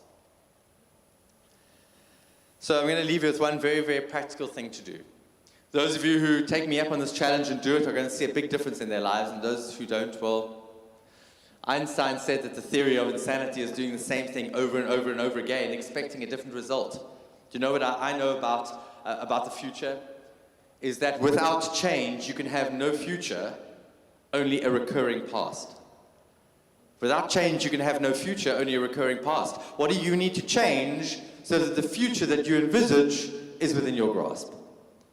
Before you go to bed every night, I want you to identify and write down in your own handwriting, because your brain loves your handwriting, the 3 wins of your day. Write them down. Sometimes it's really hard. For those of you that are at home and in your pajamas, sometimes it's, I got out of the old pajamas and into some fresh pajamas. That's a win. Some days it's tough, right? And if you write those things down, and this is why it's so powerful, you're going to bed and your subconscious is thinking about wins. And you wake up the next day with wins. And try me, after about a week of doing this, you will find that your behavior starts to change. You start to put things in your calendar or in your notebook or whatever it is, plans for your day to make it easier for you to report back on as wins. Your behavior and actions start to change because you're changing your thinking. Just 3 wins. 3 wins of the day, write that down, and I promise you that things will change. I really hope that I've been able to give you something that is going to inspire you going forward. We are a product of our thinking, and if we want something different, we need to think differently. But thank you for your time. Thank you for allowing me to be part of this amazing event. Live people, so special and amazing. Thank you so much. Please come and connect with me. And if you'd love a copy of the book, I can get a signed copy to you. Come and connect with me on any of the platforms. Thank you for your time. Thank you.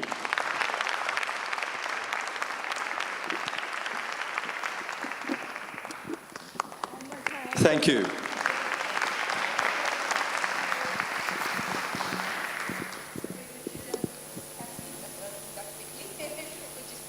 Oh.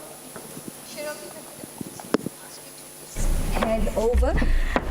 Ladies and gentlemen, while Cheryl is doing the handover of a little token of our appreciation for what you have done for us, I think you have awakened everybody.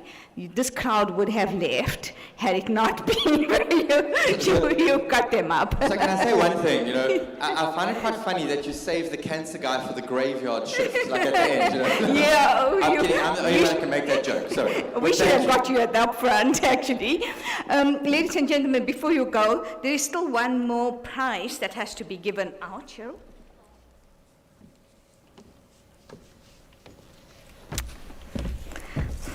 There's still one more prize. Sogo-san has fortunately given us one more prize to be given to our virtual members.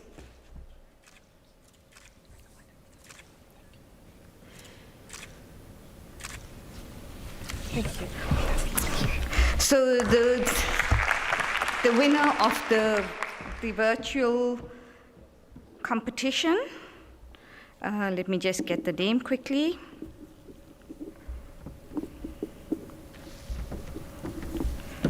Sorry. The winner of the virtual competition is Luisa Mokateli. Are you online? Luisa, are you online? If so, you have won yourself a complimentary accommodation from Santon-san. Sogo-san, can we hear you? Luisa, are you online?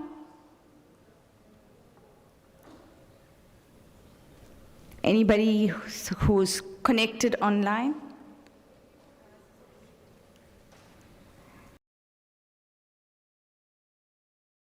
Ask the most questions. That was also permanently in the... And was permanently attending the conference.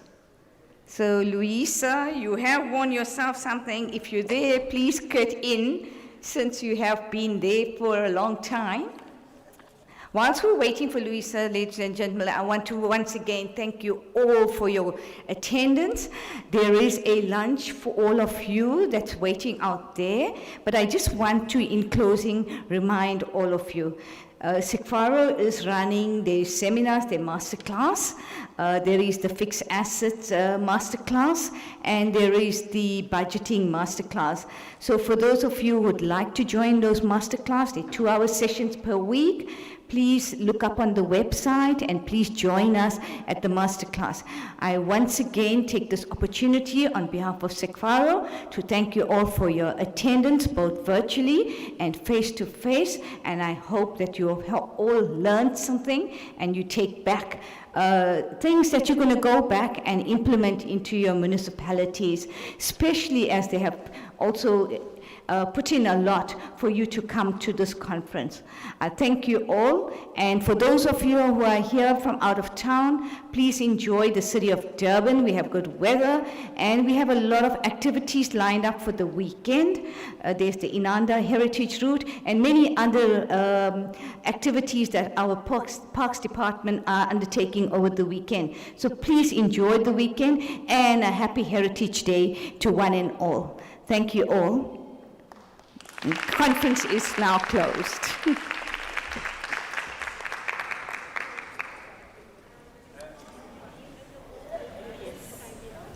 Oh, sorry, can I please ask for all the SIGFARO board members to please stay behind? Old and new, if they could please await. What are we going to do with this?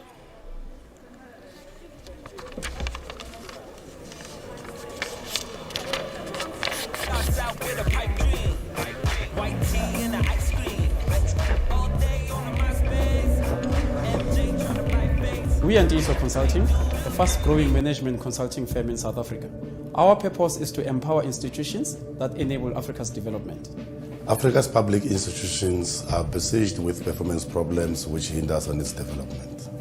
Having realized this gap in the market, Ndiso Consulting provides strategic and operational management support that is end-to-end, tailor-made, is evidence-based, and is provided hands-on.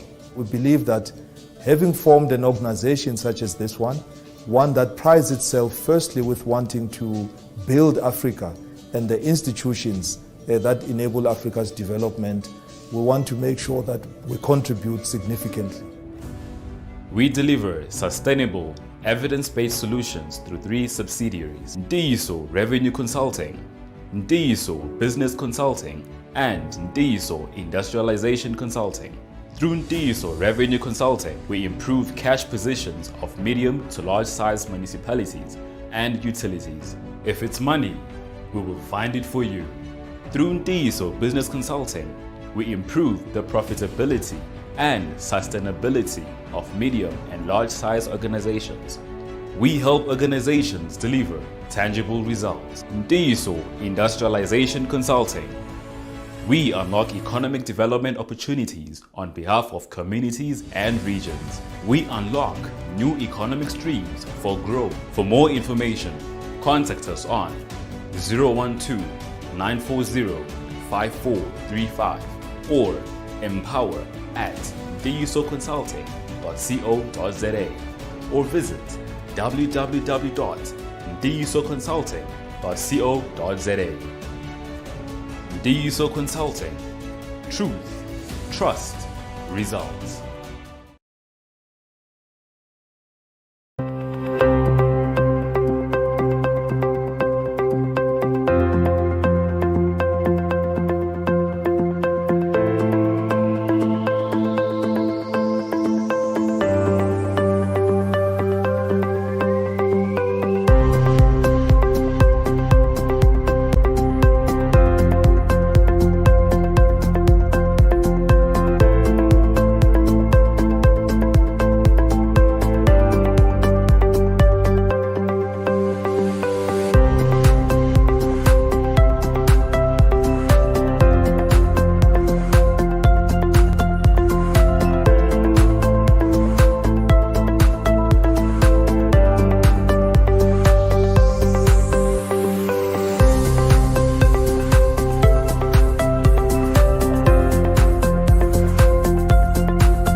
We are Ndiso Consulting, a fast-growing management consulting firm in South Africa. Our purpose is to empower institutions that enable Africa's development. Africa's public institutions are besieged with performance problems which hinder us on its development. Having realized this gap in the market, Ndiso Consulting provides strategic and operational management support that is end-to-end, tailor-made, is evidence-based, and is provided hands-on.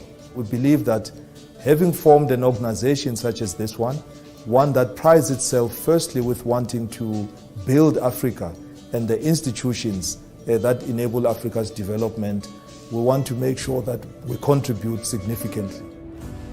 We deliver sustainable, evidence-based solutions through 3 subsidiaries: Ndiso Revenue Consulting, Ndiso Business Consulting, and Ndiso Industrialization Consulting. Through Ndiso Revenue Consulting, we improve cash positions of medium to large-sized municipalities and utilities. If it's money, we will find it for you. Through Ndiso Business Consulting, we improve the profitability and sustainability of medium and large-sized organizations. We help organizations deliver tangible results. Ndiso Industrialization Consulting. We unlock economic development opportunities on behalf of communities and regions. We unlock new economic streams for growth. For more information, contact us on 012-940-5435 or empower@ndisoconsulting.co.za or visit www